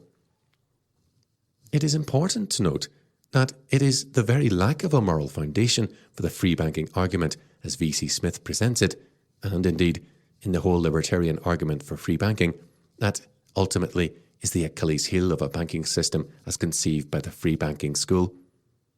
Granted, its merits make it far superior to a central banking system, but its demerit is still that it accepts as legitimate in principle and therefore would permit the fraudulent creation of money through fractional reserve banking practices, and hence the inflationary redistribution of wealth from a bank's creditors to its shareholders and debtors. Opposition to this practice in principle, and thus in all its possible manifestations, can only be mounted from a moral perspective, and it is the denial of the moral dimension that vitiates the libertarian argument and leads to its failure to prescribe, or even to provide, a rationale for prescribing, in principle rather than merely in excess, the creation of fiduciary media. This will become apparent if we look at some of the libertarian arguments for free banking as conceived by V.C. Smith and Ludwig von Mises. Smith defines free banking in the following way, quote, "Free banking," end quote, denotes a regime where note-issuing banks are allowed to set up in the same way as any other type of business enterprise, so long as they comply with the general company law. The requirement for their establishment is not special conditions authorised from a government authority, but the ability to raise sufficient capital and public confidence to gain acceptance for their notes and ensure the profitability of the undertaking. Under such a system, all banks would not only be allowed the same rights, but would also be subjected to the same responsibilities as other business enterprises. If they failed to meet their obligations, they would be declared bankrupt and put into liquidation, and their assets used to meet the claims of their creditors, in which case the shareholders would lose the whole or part of their capital, and the penalty for failure would be paid, at least for the most part, by those responsible for the policy of the bank. Notes issued under this system would be, quote, promises to pay, unquote, and such obligations must be met on demand in a generally accepted medium, which we will assume to be gold. No bank would have the right to call on the government or any other institution for special help in time of need. No bank would be able to give its notes forced currency by declaring them to be legal tender for all payments, and it is unlikely that the public would accept inconvertible notes of any such banking except at a discount varying with the prospect of their again becoming convertible. A general abandonment of the gold standard is inconceivable under these conditions, and with strict interpretation of the bankruptcy laws, any bank suspending payments would at once be put into the hands of a receiver. End quote. Free banking, as conceived here by V.C. Smith, leaves the door open to the creation of fiduciary media, that is, claims for money on demand, banknotes, issued in excess of the stock of specie reserved to meet those claims.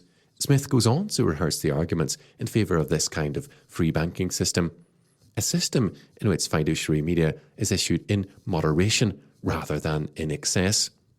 Quote, the free banking party laid particular stress on another check which they contended worked automatically through the reciprocal claims of the banks upon each other's reserves. Any bank will continually be receiving payments from customers, either in payment of loans or in the form of cash being paid in on deposit. In a system where all banks are competitors for business, one bank will not be prepared to pay out over its own counter the notes of rival banks, but will return them to their issuers through the clearing process. It is therefore to be supposed that if one bank expands out of step with the rest, the clearing balances will go against it and its rivals will draw out its gold reserves to the extent of its adverse balance. This mechanism would work at a much earlier stage than the external drain of gold and would cause the reserves to feel the effects of expansion almost immediately. It is unlikely that all banks will decide in concert to decrease their reserve ratios, and the bigger the conservative group which is not desirous of so doing, the stronger will be the check of these on the expansion of the other group. A bank which contemplates an expansion has got to take into account not only the direct effects on its reserve ratio, which comes about in the first instance when it increases its issue against the same absolute total reserve as before, but also the indirect effect occasioned by the withdrawal of cash to other banks. The size of the addition it can afford to make to its loans on the basis of a given drop in its service ratio will be correspondingly reduced, and its action will react partly to the benefit of the other banks who secure an accretion to their reserves. While admitting that circumstances may occur in which the majority of the banks are willing to allow some reduction in their reserve ratios, it is unlikely that they will ever risk fluctuations of dimensions anything like as great as those which are viewed with comparative equanimity by the central bank. End quote. The argument here is essentially for a banking system that is likely to have less serious effects on the money supply. The severity of the business cycle would be considerably reduced under such a system, but fractional reserve banking is still accepted as a legitimate practice in moderation. It is only excessive expansion that this kind of free banking mechanism seeks to eradicate, and only when a bank fails to redeem its notes will the receiver be called in. Ludwig von Mises also argued for this kind of free banking system. Quote, free banking is the only method available for the prevention of the dangers inherent in credit expansion. It would, it is true, not hinder a slow credit expansion, kept within very narrow limits on the part of cautious banks which provide the public with all information required about their financial status. But under free banking, it would have been impossible for credit expansion, with all its inevitable consequences, to have developed into a regular, one is tempted to say normal, feature of the economic system. Only free banking would have rendered the market economy secure against crises and depressions. End quote. One would not wish to argue with Mises's contention that, quote, only free banking would render the market economy secure against crises and depressions, end quote, that is, runs on banks and the business cycle, in the context of a comparison of free banking with a state or central bank-controlled banking system. But this particular kind of free banking system, in which there is still the possibility of banks legally creating fiduciary media or expanding credit in the form of bank money, will not protect the economy fully It simply reduces the extent of the problem. A free banking system is certainly necessary for a sound economic order, but on its own it is not enough. The economy must be underpinned by a legal order that proscribes banking fraud. That is, for example, fractional reserve banking, in principle, and therefore even the, quote, slow credit expansion kept within very narrow limits on the part of cautious banks, end quote, that Mises' system would permit. Mises is led to accept this possibility of, quote, slow credit expansion kept within very narrow limits on the part of cautious banks, end quote, because he opposes the legal requirement of 100% reserves. His reason for this is that a legal requirement of 100% reserves by the state establishes a dangerous precedent for state regulation of banking practices that could, in exceptional circumstances, be used to sanction the lowering of the reserve requirement by the state. If the state can require 100% reserves by law, a precedent is set for the state's interference with the banking practice, and it can, when it suits its purposes to do so, lower this legal requirement to 80%, then to 60%, and so on, thereby opening the door to excessive credit expansion with banks legally protected by the state. Mises writes, quote, if banks are preserved as privileged establishments subject to special legislative provisions, the tool remains that governments can use for fiscal purposes. Then, every restriction imposed upon the issuance of fiduciary media depends upon the government's and the parliament's good intentions. They may limit the issuance for periods which are called normal. The restriction will be withdrawn whenever the government deems that an emergency justifies resorting to extraordinary measures.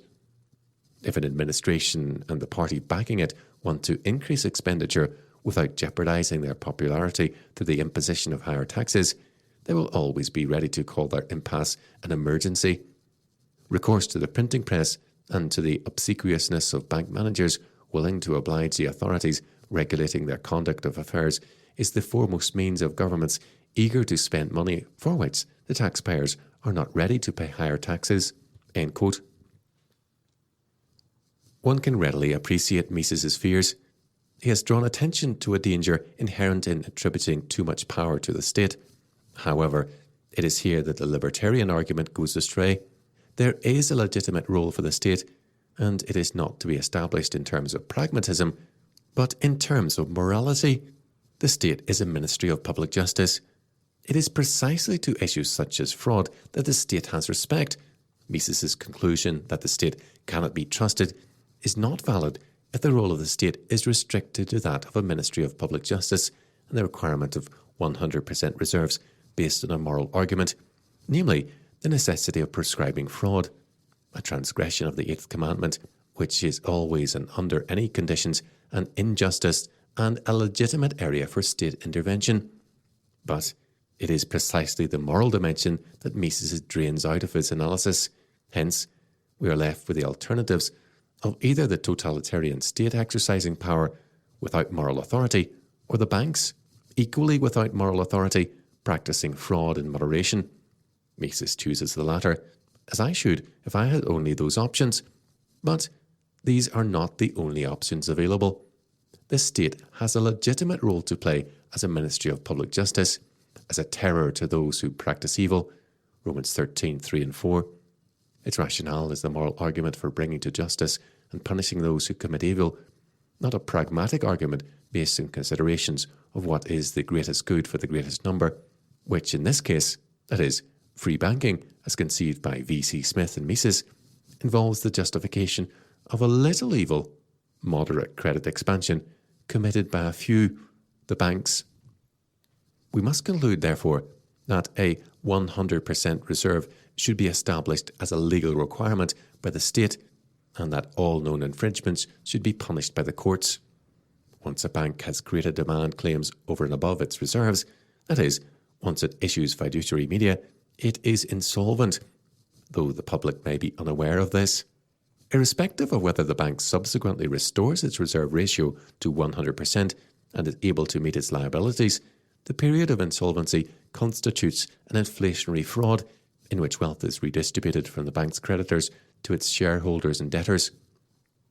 Banks that are known to have pursued such inflationary policies regardless of whether the fraud is discovered during the period of insolvency or afterwards, should be prosecuted and required to make restitution according to biblical principles of compensation. One further point should perhaps be discussed here briefly. Any successful prosecution of a bank for fraud under a 100% reserve law would probably have the effect of rendering the bank untrustworthy in the estimation of prudent investors. If the payment of compensation awarded by the courts does not lead to the bank being forced into liquidation, its prospects for continued business would be severely limited. However, in a fallen world where men love sin rather than justice, we cannot assume that such prosecution will always result in a bank going out of business. Certainly, severe, sustained, or multiple infringements of the law leading to prosecution and conviction would be likely to have a detrimental effect on the bank's reputation and ability to continue trading, even if restitution awarded to victims did not lead to closure. However, there are in any society those who cannot secure loans from reputable banks, perhaps because their businesses are considered unlikely to be successful, or because they themselves have had debts or insufficient security to offer. A bank whose reputation has been tarnished by a successful prosecution for banking fraud and is suffering the effects of distrust by prudent investors may be able to ameliorate its trading position by loaning money to such people at higher rates of interest and by offering higher rates of interest on time deposits. The problem envisioned here is not the uncertainty of the business taken on by the bank or the increased risk to depositors, but simply the fact that a convicted fraud is continuing to trade. The question may arise as to whether such convicted banking frauds should be allowed to continue in business and whether banks should be licensed in some way as a means of controlling the situation and protecting the unsuspecting public. Any call to license banks, however, should be resisted, provided appropriate restitution is made, and all obligations falling upon a bank as a result of a conviction for fraud or discharge, it should be allowed to continue in business if there is sufficient custom to make its continuance possible. There should be free entry into the banking trade, just as there should be into any other form of business. No burdens should be imposed on those entering banking other than those of honesty and fairness in the use of weights and measures, which are required in all commercial ventures. Entry into banking should be free from the necessity of obtaining state licenses, charters, and free from government regulation, except for the requirement of honesty and fair weights and measures, which would mean that 100% reserves should be maintained at all times. As in any other business, a bankrupt bank, once it has discharged its debts, may return to business. It is no more reasonable to impose the necessity of obtaining licenses and charters in banking than it is in greengrocery or any other form of business. Section 5. Free coinage and abolition of the Royal Mint.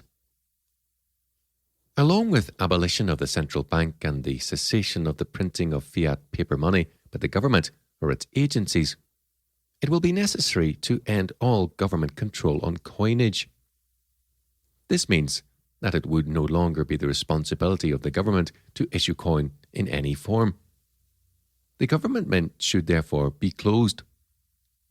This would also mean the end of, quote, coin of the realm, end quote, that is, coin that is intended to function within a particular political jurisdiction as legal tender. The minting of coin should be the right of all private individuals, companies and groups, but strictly forbidden to the government, whose sole function is the administration of public justice. The role of the government in respect to the minting of coin should be the policing of coinage, that is, to ensure that coin is of its stated weight and fineness, and that those guilty of debasing the coinage are brought to justice and punished accordingly. The history of government monopoly of coinage is a history of debasement and fraud. Whenever governments have assumed the authority to issue money in any form, debasement has usually followed. Government abuse of standards of fairness and justice in the issuance of money has been relentless throughout much of history.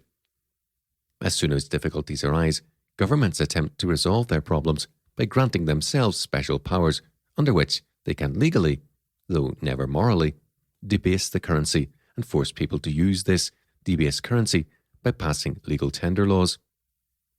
As time has passed, our governments have ceased to maintain even the semblance of honesty and fairness in their monopoly of the money supply, and the idea that governments should not be permitted to monopolize and manipulate the money supply is today considered at best quaint and naive. In 1920, the silver coinage in Britain was debased to contain only 50% silver.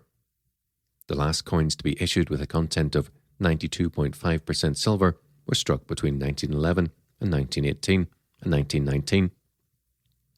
In 1947, the silver coin was replaced totally by a token coin consisting of 75% copper and 25% nickel. Prior to 1914, gold coin was in circulation in the United Kingdom, and Bank of England notes were convertible into gold.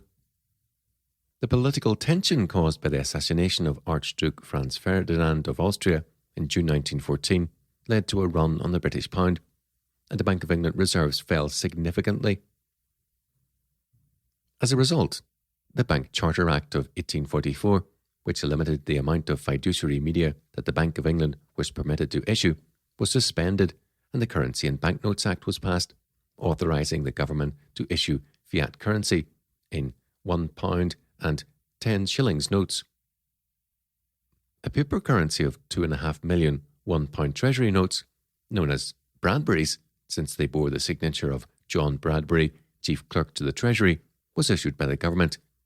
C. R. Josset comments, quote, Britain, as guarantor, immediately honoured her obligations once the Germans entered Belgian territory. This attempt to invade France by a surprise route culminated in Britain declaring war on Germany on the day after August Bank Holiday, Tuesday, 4th of August, 1914. For the remainder of that week, the banks and stock exchange remained closed. There was much foreboding on the possibility of runs in the banks when they opened on the following Monday, but the situation remained surprisingly calm, and after a few hours, it was seen that the fears were quite unfounded. The Currency and Banknotes Act proved a successful measure, although in theory, all these notes were convertible to gold. In theory only, because had everyone claimed their gold, there would not have been enough to go around. SCP. The patriotism of the people. Why talk about fraud when the victim is a patriot? SCP caused him to be accepted, even though the majority had not seen paper money before, as banks transferred gold to the Bank of England and accepted paper money in payment. Gold virtually disappeared from circulation. In Scotland and Ireland, likewise, the banks paid in notes only. Nevertheless, it was known that a large quantity of gold coins was still in the hands of the public, which, it was suspected, was hoarding them in the expectation that sovereigns would be of greater value than the currency notes. It was decided to make the melting down of coin an offence, and various shipping restrictions were imposed, making it unremunerative to send gold abroad. End quote. Thus, our money ceased to be a precious metal-based currency and became instead a paper, fiat and token coin currency. In 1925, Britain went into a gold bullion standard, which lasted until 1931. The difference between this and the old gold standard was simply that notes could be redeemed for bullion in bars of 400 ounces of fine gold, but gold coin did not circulate as a medium of exchange, as it had done before 1914. H. O. Meredith describes the situation. Quote, It was not until 1925 that conditions permitted the restoration advocated. But in that year, the Gold Standard Act was passed, giving the country again a gold standard, but with noteworthy modifications upon that before 1914. Gold coins were not again to come into circulation.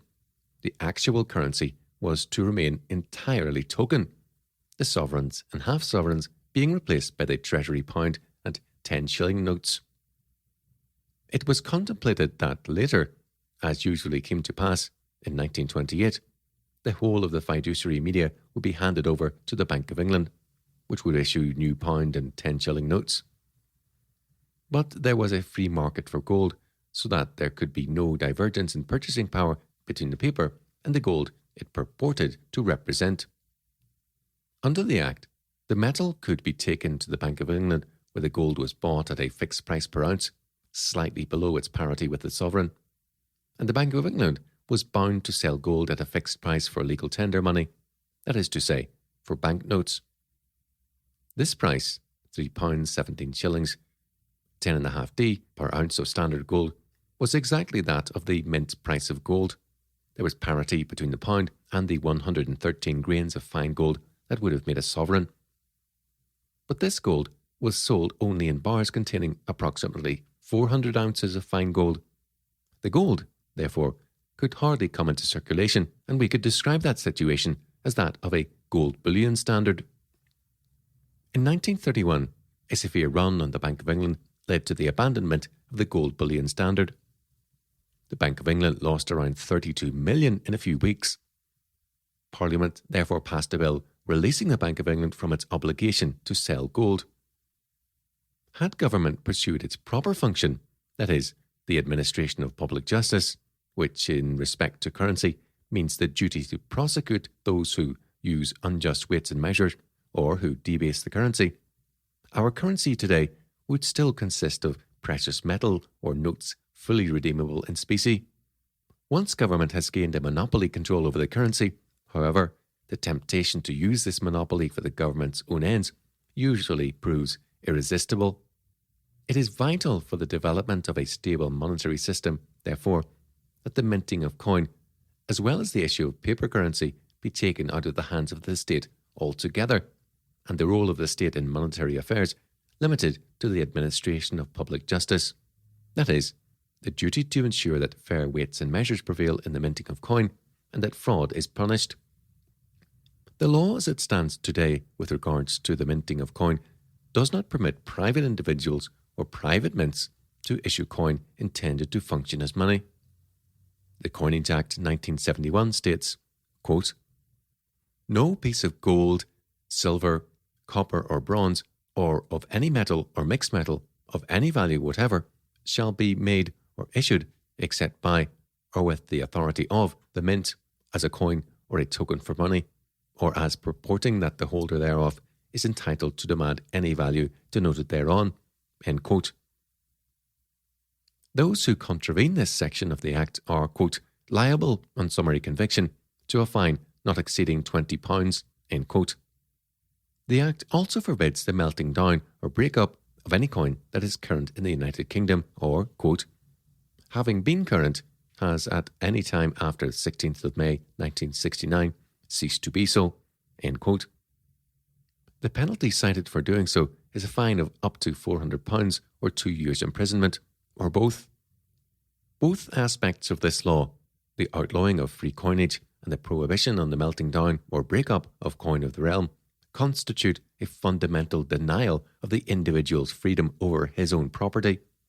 This law denies to the individual the right to dispose of his own property as he thinks fit, and reserves control of the most important form of property in the economy, that is, the common medium of exchange, solely to the government, in order that it might have the ability to debase and expand the money supply for its own ends. Any government that denies the individual's rights of ownership over the money rightfully in his possession, no matter how vociferous it might be in claiming the ideology of freedom, consumer choice, and free markets, has, in principle, ultimately denied the individual's right of private ownership over any and all property, since once the government has a monopolistic control over currency, it is able to control and expropriate the wealth of the nation. No matter what the private individual has legal possession of or title to, the government is able, by means of monetary debasement, to take his wealth from him. It is for this very purpose that governments demand such monopoly of the money supply. To deny the full rights of ownership over the money in one's possession, the right to dispose of it as one thinks fit, to break it up, melt it down, or recoin it, is to deny ultimately man's economic freedom. It is, in principle, to enslave man to the state and an assertion of the power of eminent domain, the doctrine that all property within the nation belongs ultimately to the state, which reserves the right of expropriation. When the conditions are right, Governments that do not order their affairs by the light of God's law will, notwithstanding their claims on the ideology of freedom, put this principle into operation for their own ends. If the economic history of the 20th century has taught us anything, it is surely this. It is important, therefore, that the reforms to be implemented in this area, along with the limitation of the state's role in monetary affairs to that of the administration of public justice, should be established in law. Reform must ensure that government mints and government fiat money are declared illegal and abolished, and the right of free coinage recognised in law. As with banks, private mints would be businesses subject to company law in the same way that any other commercial enterprise is. There would be no special privileges granted to mints, no officially sanctioned coin of the realm with legal tender status, and no government-granted monopolies or licenses. Entry into the business of minting coin would be open to all, the only regulations being those respecting the use of fair weights and measures. Coin would have to contain its stated weight and fineness of precious metal. All attempts to debase coinage would be legally defined as fraud, and the perpetrators of such liable to prosecution, and to make restitution to their victims according to biblical principles of justice and compensation. The incentive to maintain fair weights and measures would be provided in the free market by competition. E. L. Hepton Taylor writes, quote, "Any debasement of these private coins would be prosecuted to the limit of the law. Thus, the private mints would find it to their advantage to keep continual watch over each other's gold and silver coins, calling attention to any sign of fraud. By eliminating the present state monopoly of coinage, private competition would act as a safeguard to monetary fraud and the printing of worthless dollar bills." End quote. Section 6. Tax Reform. The growth of government power and influence over the lives of the British people during the 20th century has been immense. This growth of the state has meant the increasing politicisation of society. Along with this, there has been an inevitable loss of individual freedom, the effect of which has been to change the individual's way of life significantly, indeed, to change the essential character of the British way of life nationally. Even on a purely economic level, the effects of this loss of freedom have been enormous, since it has impeded the operation of the free market to such an extent that economic growth and social amelioration in the 20th century have been substantially curtailed, to the detriment of all in society. The stifling growth of laws and regulations in virtually all areas of life over the past 50 years is now being supplemented on a prodigious scale by the legislature of the European Union. This growth of government influence over and regulation of life has involved also, and inevitably, the growth of both the bureaucracy and the attendant social services deemed necessary to implement government policies and programs. All this has to be financed, of course. As a result, by 1993, British government spending accounted for over 43% of the gross national product. The funds needed to finance this massive government bureaucracy and the allied social service industry, both of which are unproductive from an economic point of view, have been raised by means of various forms of taxation and by public borrowing. This places a heavy burden on the productive sectors of the economy, which create the wealth of the nation. Such heavy penalising of economic productivity has had serious consequences for the economy, since its effect is to create a disincentive to create wealth. As a result, instead of pursuing the acquisition of wealth by means of productivity, many turn to political means of acquiring wealth, for example, by seeking to affect government economic policy via the activities of lobbying groups or union representation, the aim of which is to secure government concessions, special privileges, and government subsidies and protection for the companies or industries that are represented by such groups. The purpose of such activities and groups is to control wealth created by others rather than to create wealth. Such measures are inevitably irrational and unproductive from the economic point of view, and in turn require government funding, which has to be raised by taxation and borrowing, monetisation of debt that the latter entails. This further suppresses the incentive to be economically productive and encourages more lobbying for government handouts as a means of acquiring wealth. As a consequence, the economy is pushed further down a negative economic spiral that ultimately leads to decapitalisation and decline in standards of living and welfare. The economy cannot sustain this increasing politicisation of society. The goose that lays the golden eggs is being strangled to death by taxes. The disincentive to be economically productive that this process creates, that is to say, the incentive to seek control over the wealth that already exists, rather than to create wealth, will eventually reach a critical point, and the nation will begin to develop economic problems similar to those experienced by many third world and ex-Soviet nations. Productivity will begin to fall at a rate that will make our present standard of living impossible to sustain. Except where black markets are able to flourish, the nation will become almost totally dependent on an economy dominated by state-run, though not necessarily state-owned, industries and programs, that is, a fascist state. This will mean the creation of a proletariat that is virtually enslaved to an unproductive and wasteful state-controlled economic system. The consequences of such an organisation of economic life by the state are all too clear from the Soviet debacle. Of course, we have not yet reached this stage in Britain, nor generally in the West. But the nation is being prepared for such a scenario with every step towards assimilation into the European superstate that our politicians take. It is vital, therefore, that this trend should be reversed. In order to do this, we need to cut off from the state the source of funding that fuels this malady. Growth of government power and influence, and the army of bureaucrats and ever-expanding social services that accompany this process, can only be funded because the government is able to appropriate the wealth of the nation. Without the ability to expropriate the wealth of the individual, and thus the resources of the nation, the state cannot pursue such totalitarian policies. Assuming that the state does not resort to outright plunder, there are two ways in which it can expropriate the wealth of the nation while maintaining a facade of legality. First, by means of fiscal policies, for example, taxation, and secondly, by means of monetary policy, for example, monetisation of government debt, expansion of the money supply.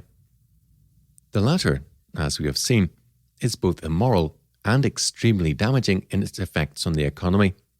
Reform of government, according to biblical principles, must ensure, therefore, that all such methods of raising revenue are proscribed and governments forced to fund their business by means of fiscal policy. The economic reforms discussed so far in this chapter would have two very important effects on government business that would lead to significant changes in the economy. First, the government would be forced to stop monetising its debt, adopt sound fiscal policies, and balance its budget, or else declare itself bankrupt. Secondly, government would be forced to raise its revenues by taxation. Taxpayers, therefore, would be able to assess much more easily how much the government is costing them to maintain. If government required greater revenues, it would be forced to raise taxes, since the government would no longer be able to monetise its debt, thereby inflating the money supply and enabling it to make repayment in debased currency. It would be unlikely to borrow, except perhaps in extreme emergencies. Any money the government did borrow would have to be repaid with interest, which would necessitate even higher taxes in the end. This would have the knock-on effect of encouraging the electorate to vote for responsible governments, since it would be apparent that it is in the electorate's own financial interests to make sure that the state limited its role in spending as much as possible. Government, therefore, would no longer be able to finance its profligate policies by theft in the form of debased or devalued currency and by monetising its debts. It would be forced to behave honestly and responsibly, or face the consequence of losing an election and, in the case of bankruptcy, even prosecution and the necessity of making restitution to its creditors. The question still remains, however, as to what the valid limits of government fiscal policy are, that is to say, to what extent the state is morally entitled to tax the nation. In order to answer this question, we need to understand the biblical teaching on the function and limits of civil government. The function of the civil government, according to Scripture, is the administration of public justice, the execution of God's vengeance on those who commit evil, Romans 13:4. And in doing this, the Apostle Paul tells us, magistrates are to be servants of God, Romans 13:6.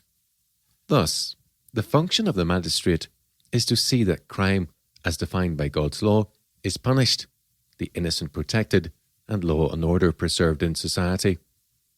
It is, quote, for this cause, end quote, that is, the administration of justice, says Paul, quote, that we pay taxes, end quote. And in order to drive his point home, he adds that it is the duty of the magistrate to be, quote, continually attending to this very thing, end quote, that is, to this thing and no other, Romans 13:6. It is for the purpose of upholding justice and punishing criminals, therefore, and not for other purposes, that the magistrate is supported by taxes, according to Christian teaching. The limits of the magistrate's authority to levy taxes is established by biblical precedent. As creator and sovereign of the universe, God possesses eminent domain over the whole earth. As king, God exercises that sovereignty by taxing the increase of man's hands. This tax is a tithe, a tenth of the increase, Leviticus 27:30-34, Daniel 14:22. Two important principles follow from this fact. First, the civil magistrate may only levy taxes legitimately on the increase, that is, on net profits. Since God, as sovereign of the universe, requires a tax on increase only, a fortiori, the magistrate also may only levy taxes on the increase. The civil government may not tax property and inheritance. Compare 1 Kings 21:1-19. By implication, also, sales tax is not permissible, since it is indiscriminate, and therefore cannot be applied in such a way that the biblical requirements of taxing increase only would be satisfied. Secondly, since as sovereign, God requires only a tenth of the increase, a fortiori, no subordinate human authority may claim more than a tenth or even a tenth, since to do so would be to claim an authority and jurisdiction over man, God's creature, that is superior, or at least equal, to God's. For magistrates, kings, or civil governments to exact a tithe or more from their subjects, or to tax property and increase, is rebellion against God, the rejection of his sovereignty, an assertion of human autonomy, and the usurpation of God's authority over man. This understanding of the limit of the state's authority and power to raise taxes is confirmed by Scripture. The Torah forbade the kings of Israel to acquire great wealth, Deuteronomy 17:17. The king's economic means, and therefore his power, was limited by God's law. The private property of the people of Israel was protected by the 8th commandment, which applied to the magistrate as much as to any other person or institution. Compare 1 Kings 21:1-19. In 1 Samuel 8:4-18, an evil and oppressive king, on account of whom the people cry out to God for deliverance, verse 18, is described as one who exacts a tithe from the people, verses 15-17, who taxes property, verses 14-16, and who uses conscription as a means of staffing his army and household, verses 12-14. The kind of state machinery envisioned here, though conspicuously modest compared with modern Western standards, is clearly understood to be beyond what is morally acceptable for a ruler to impose upon his subjects. And there is obviously an element of judgment involved on account of the people's rejection of God as king Verse 7. For the magistrate or civil government to claim to have an equal share with God, a tithe is evil and oppressive, and God's judgment on a rebellious nation. This means that the most that the state may take in taxation is a second tithe, that is, a tenth of the remainder after the first tithe, which belongs to God, has been deducted from the increase. This puts the total that the state may legitimately claim at 9% income tax. This tax may only be levied on increase, that is, net income, and therefore the state may not tax property or inheritance without exceeding its God-ordained jurisdiction and authority. For the state to demand anything above this second tithe is to overturn the Christian social order revealed in Scripture. It is also to render unto Caesar the things that belong to God, since God alone has total claim on man's life and property, and he requires in tribute 10% of the increase of man's hands. Because the Bible limits the function of the civil government, the state, to the administration of public justice, the level of taxation needed to fund government on the biblical model is far lower than needed to fund the governments of modern Western states. A taxation level of well below 9% income tax is a realistic and achievable goal for a Christian government that functions within the biblically defined limits of its jurisdiction and authority. Moreover, not only are limited government and limited taxation, and thus greater individual freedom, possible and beneficial to the individual and society generally, they were both the norm in Britain until well into the second decade of the 20th century. A.J.P. Taylor commented on the limited nature of government and the low level of taxation, below 8% of the national income prior to World War I, even though government did not confine itself exclusively to the administration of justice. Quote, until August 1914, a sensible, law-abiding Englishman could pass through life and hardly notice the existence of the state beyond the post office and the policeman. He could live where he liked and as he liked. He had no official number or identity card. He could travel abroad or leave his country forever without a passport or any sort of official permission. He could exchange his money for any other currency without restriction or limit. He could buy goods from any country in the world on the same terms as he bought goods at home. For that matter, a foreigner could spend his life in this country without permit and without informing the police. Unlike the countries of the European continent, the state did not require its citizens to perform military service. An Englishman could enlist, if he chose, in the regular army, the navy, or the territorials. He could also ignore, if he chose, the demands of national defence.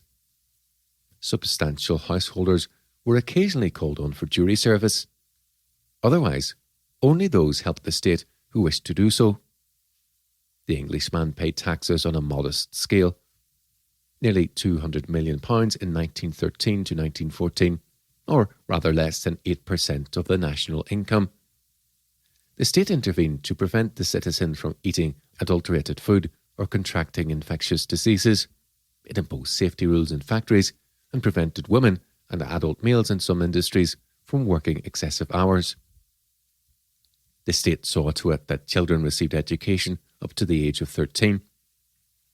Since the 1st of January 1909, it provided a meagre pension for the needy over the age of 70. Since 1911, it helped to insure certain classes of workers against sickness and unemployment. This tendency towards more state action was increasing. Expenditure on the social services had roughly doubled since the Liberals took office in 1905. Still, broadly speaking, the state acted only to help those who could not help themselves. It left the adult citizen alone. End quote. It is difficult to avoid the conclusion, even from a cursory examination of the evidence, that the growth of big government, totalitarianism, and of socialism generally has been inversely proportionate to the decline of the Christian faith as a vital force in the life of the nation. Modern British governments take more than 4 times the amount in taxation that the Lord of all creation requires in tithes. This wealth is expropriated from the nation in various ways: income tax, national insurance contributions, sales tax, capital gains tax, corporation tax, tariffs, excise duties, and public borrowing. The latter, borrowing, represents one of the more absurd aspects of government policy. In 1992, the government raised nearly 11.5% of its revenues from borrowing. It spent more on funding this debt in interest payments, 7% of total expenditure, than it did on law and order, 5.5% of total expenditure, and nearly as much as on defence, just over 9.5% of total expenditure. It is essential, therefore, if the nation is to conform to biblical principles of government, that taxation should be reformed. The increasing politicisation of life that has occurred over the past century can only be stopped if the funding that supports the level of government that makes it possible is cut off. By limiting taxation to 9% income tax, and this is the maximum permitted by God's word, not an ideal target, the state will be unable to pursue its oppressive policies, and state control and regulation of life and society will begin to recede. But there is more to this than the moral argument, decisive as that argument is. It is just as necessary for economic reasons that the state reduce taxation rates to an upper limit of 9% income tax. When the state seizes control of the nation's wealth to the extent that it has done in Britain over the past century, economic activity becomes increasingly irrational, and standards of living are inevitably affected for the worse. If the nation is to experience once again economic growth and social amelioration on the scale that was achieved in the period of the Industrial Revolution and after, indeed, if the nation is even to maintain its present level of economic prosperity, it is essential that taxation should be reformed and reduced to levels that will allow economic initiative to be rewarded and thus flourish. It will be necessary, therefore, to abolish inheritance tax, property tax, capital gains tax, graduated income tax, national insurance contributions, corporation tax, and all other forms of direct taxation over and above the second tithe on increase, 9% income tax discussed above, which is the maximum that the state may take. Such taxes are economically irrational, since they penalise the creation of wealth and drive those who excel in creating opportunities for economic growth out of the country. In other words, they benefit the indolent at the expense of the industrious, and therefore discourage the creation of wealth. Furthermore, the amount of revenue that excessive taxation of the, quote, rich, unquote, brings into the public purse is quite insignificant. Most tax revenues are raised from the types of taxes typically paid by the middle and working classes. The real purpose of taxing the rich disproportionately is simply to appease the envy of those classes that traditionally support socialist governments. Their effect is totally negative and detrimental to economic growth and social amelioration. They are, moreover, in terms of biblical ethics, fundamentally unjust and perverse.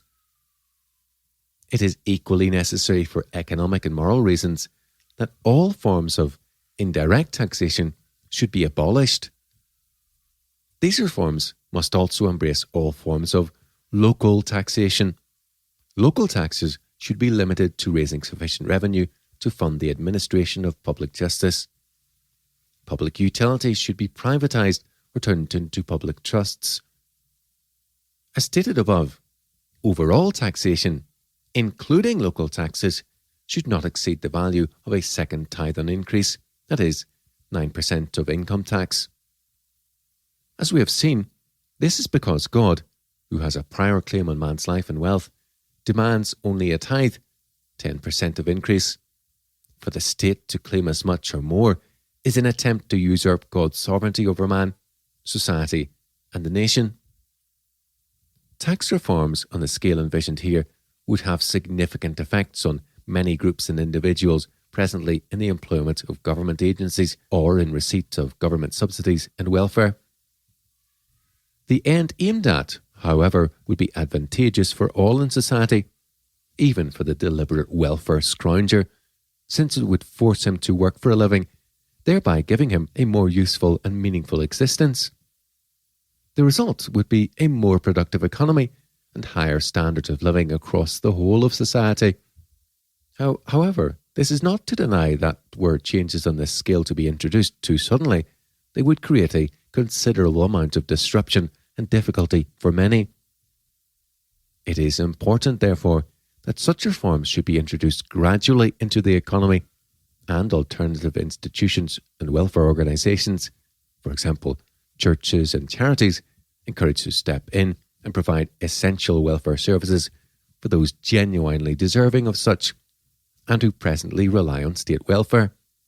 Only to the extent that this latter development takes place in tandem with government reform and withdrawal from the economy will it be possible to mitigate the undesirable effects of such changes for those who are most vulnerable in society. It is vital that the Church, especially, should begin to take its responsibilities in this area seriously by teaching biblical principles of welfare and by providing welfare ministries to those who are genuinely in need and without the support of their family, which is the primary welfare agency in a Christian society. 1 Timothy 5, 1-16. Furthermore, as the state withdraws from this area, the beneficial effects of increased provision of welfare by the family and by institutions such as the church and Christian charities would be far greater than merely the provision of the necessary level of continuity for the deserving poor. Such a change in administration of alms for the poor and needy would involve also a shift in the predominant philosophy of welfare and a reassessment of the criteria for determining the need for and level of provision required in terms of fundamental Christian values. Such welfare, since it would be administered within a personal and ethically informed environment, would significantly reduce welfare abuse, which is inevitable with anonymous state welfare programs. This would release further resources for welfare for those who are genuinely poor and force many to take responsibility for their own lives rather than being dependent on handouts. Such welfare tends also to be improving both morally and economically in its effects on recipients, since it is tied, or at least should be tied, to Christian mission, evangelism, and the Christian work ethic, that is, that those who refuse to work should not eat. 2 Thessalonians 3:10. The effect of abolishing government welfare programs by cutting off the tax revenues that fund them and replacing them with private and church-run initiatives would be not only to secure a more efficient administration of welfare for the deserving poor, it would also stimulate economic activity in accordance with Christian principles, for example, 2 Thessalonians 3:10, as a means of provision for many of those presently receiving state welfare. Moreover, by reducing taxation to morally and economically acceptable levels, such reforms would alleviate many of the problems of the so-called, quote, poverty trap, end quote, which could perhaps more accurately be called the, quote, state welfare trap, unquote, since this is partly caused by levels of taxation that penalise people on low wages to such an extent that it is more profitable for them to claim welfare. This in itself would provide a much-needed stimulus to the economy, as well as helping to alleviate the economic problems caused by high levels of taxation. Instead of a spiral downwards in economic activity and the concomitant increase in claims on government revenue as a means of acquiring wealth, we should see in its place a continual spiral upwards based on the creation of wealth, that is, greater use of human resources and increasing capitalisation, leading to higher standards of living. Rather than the short-term impression of prosperity created by government-managed expansion of the money supply, which eventually leads to recession, unemployment, etc., the economy would begin to experience a higher rate of real economic growth over the long term.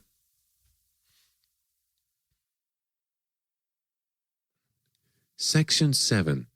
The end of government control and regulation of the economy. The sixth and final reform to be dealt with here is not so much a specific reform as a commitment to the process of reform. We have seen that the legitimate function of the state is the administration of public justice, the protection of the innocent and law-abiding citizen, and the apprehension and punishment of criminals. For this it bears the sword, Romans 13, 1-6. That is, it has the power of physical coercion. However, this power is exercised legitimately only insofar as it is used in pursuit of the obligations and duties that are delegated to the state by God's word. Of the 613 laws in the Torah, only a comparatively small number require enforcement or enjoin punishment by the civil authorities.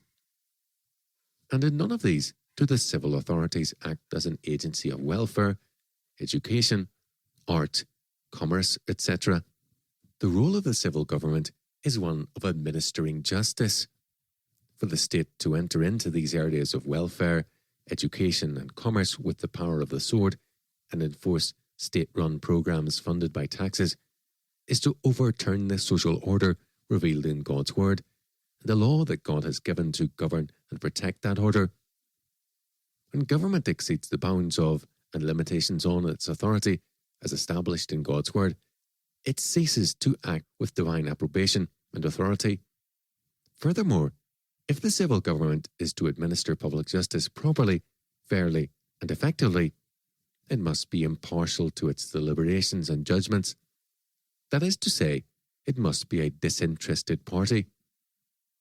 Once the civil government exceeds the bounds of its legitimate authority as a ministry of public justice and becomes involved in areas of private and public life over which God's word has instituted alternative forms of government, for example, family, church, economy, it ceases to be a disinterested party and will, in its deliberations and judgments, have respect to its own interests, thereby violating its duty to administer justice impartially. That is to say, it will, to the extent of its interest in any particular sphere, cease to act impartially, and this will inevitably result in the maladministration of justice, corruption. There is no way for the state to avoid this problem. Any incursion into spheres of human life and society by the state that are not undertaken strictly with the aim of impartially administering public justice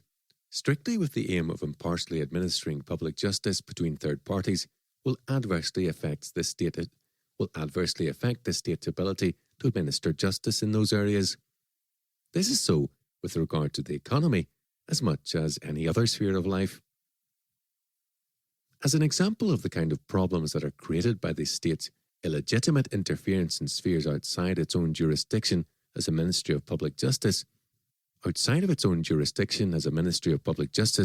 shall look at education. Education is an economic good subject to supply and demand, just like any other good. Many will find this fact unacceptable. Quote, "Education is too important to be left to the market," end quote, some will say. On the contrary, education is too important not to be left to market forces. In any case, there are economic goods that are far more vital to life than education, and yet the state does not take away our freedom to purchase them on a free market. Food, for instance, is far more vital and basic to life than education. We buy all our food on the open market without being dictated to by the government. For the government to step in and regulate the nation's diet by law would be considered by most people an intolerable denial of individual freedom and an abuse of the state's power and authority. And the consequences of such interference are only too obvious from the debacle that has befallen the ex-Soviet nations. Food is an economic good because it is so important. Likewise, education, because it is so important, is a scarce economic good for which people are prepared to exchange other scarce economic goods via a common medium of exchange. When the state takes control over and monopolises education, this fact of life is not abolished by any means. We shall either pursue education in a free market, or else the government will purchase it for us with funds raised by taxation, and, in the process, take away our freedom to determine what kind of education our children will receive. Education remains an economic good that we pay for in both cases, but in the latter case, we have to pay far more for less, and our freedom to choose what kind of education our children receive is denied us. When the state passes a law requiring all citizens to provide their children with a certain degree or kind of education, it has already distorted the operation of the free market for the provision of education by interfering with the balance between supply and demand. Having passed a compulsory education law, the state then finds that some are unwilling to educate their own children and unwilling or unable to pay the fees necessary to send their children to school. This necessitates further action on the part of the state if the law is to be upheld. But unlike law that is negative, that is, aimed at eliminating evil, for example, quote, "Thou shalt not murder," end quote, positive law requiring citizens to perform some form of social good as defined by modern social theory is much more difficult and problematic to enforce. Someone who steals, once convicted, can be forced to make restitution or placed in servitude until he has worked off his debt to his victim. A murderer can and should be put to death, thus ridding society of evil. The remedies for such crimes are not difficult to determine and are comparatively straightforward to administer. But the state cannot force parents to offer a level of education for their children that they consider themselves incompetent to provide, nor force them to send their children to a school whose fees they cannot afford or refuse to pay. The state must, therefore, if it is to follow through consistently with its compulsory education law, provide grants from the public purse to such schools as will take the children of those who will not, or cannot, educate their children and cannot afford, or will not pay, to send them to fee-paying schools. But then this will be seen as unfair in that some have to pay school fees or educate their children at home, while others have a free ride at the expense of the taxpayer. The numbers of those willing to pay will decrease, and state funding in the form of scholarships, grants, and assisted places will become the order of the day for formerly private schools. This will, of course, lead to state regulation in one form or another. Eventually, a state education system will be established and taxes raised to fund it from the whole population, regardless of who uses the state system. This is essentially how the state educational system has developed in Britain. The state system may even become compulsory, and all private and public schools outlawed. Educational standards are then set according to bureaucratic criteria, not the economic criteria of providing an education that meets the demands of consumers, that is, fee-paying parents. The result is the corruption of the market for education and the denial of economic freedom in the provision of education. First, the state's interference in education, the provision of an economic good for some that is free at the point of delivery, but paid for by the levying of taxes on the whole population, besides being a denial of the God-given freedom and responsibility of parents, is a fundamental injustice to those who derive no benefit, for whatever reason, from the state's provision of education. Furthermore, this injustice is perpetrated by the very institution that, above all others, has the duty to eliminate and rectify such injustice, the state.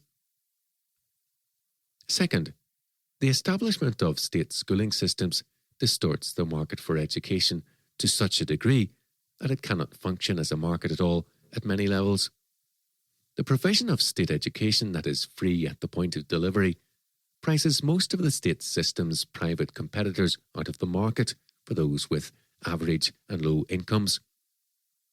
Because there are no tax concessions for those not using the state system, these people are doubly in difficulty if they wish to educate their children privately, since their means of providing for their children's education has been confiscated by the government to support the state schooling system.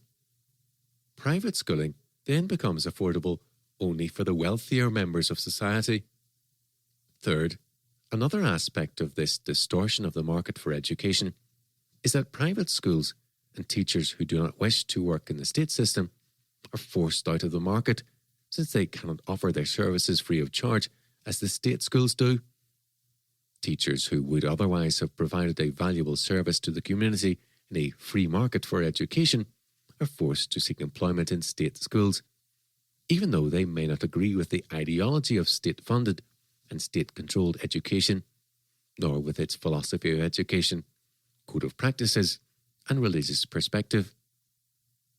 Fourth, the quality of education provided in state schools is also inferior for many reasons, much of which can be put down to the fact that the system is a government-controlled bureaucracy. For example, much time and energy is diverted away from essentially educational matters into paperwork designed to satisfy the bureaucratic requirements of government departments and inspectors. Political considerations may also bear upon the kind of service teachers are expected to provide. A related problem for the teaching staff is that they are expected to act as social workers and ideal substitute parents for those in society who refuse to shoulder their responsibilities as parents and who wish to leave virtually the whole task of raising their children to school teachers. All this takes time and energy away from the essential task of providing an education, and these problems are greatly exacerbated for state school teachers by the high ratio of pupils to teachers in most state schools. Furthermore, since the bureaucratic method of management is utterly unsuited to economic enterprise, the provision of state schooling is far more expensive than the private alternative would be, were it permitted to function in a non-state regulated free market economy.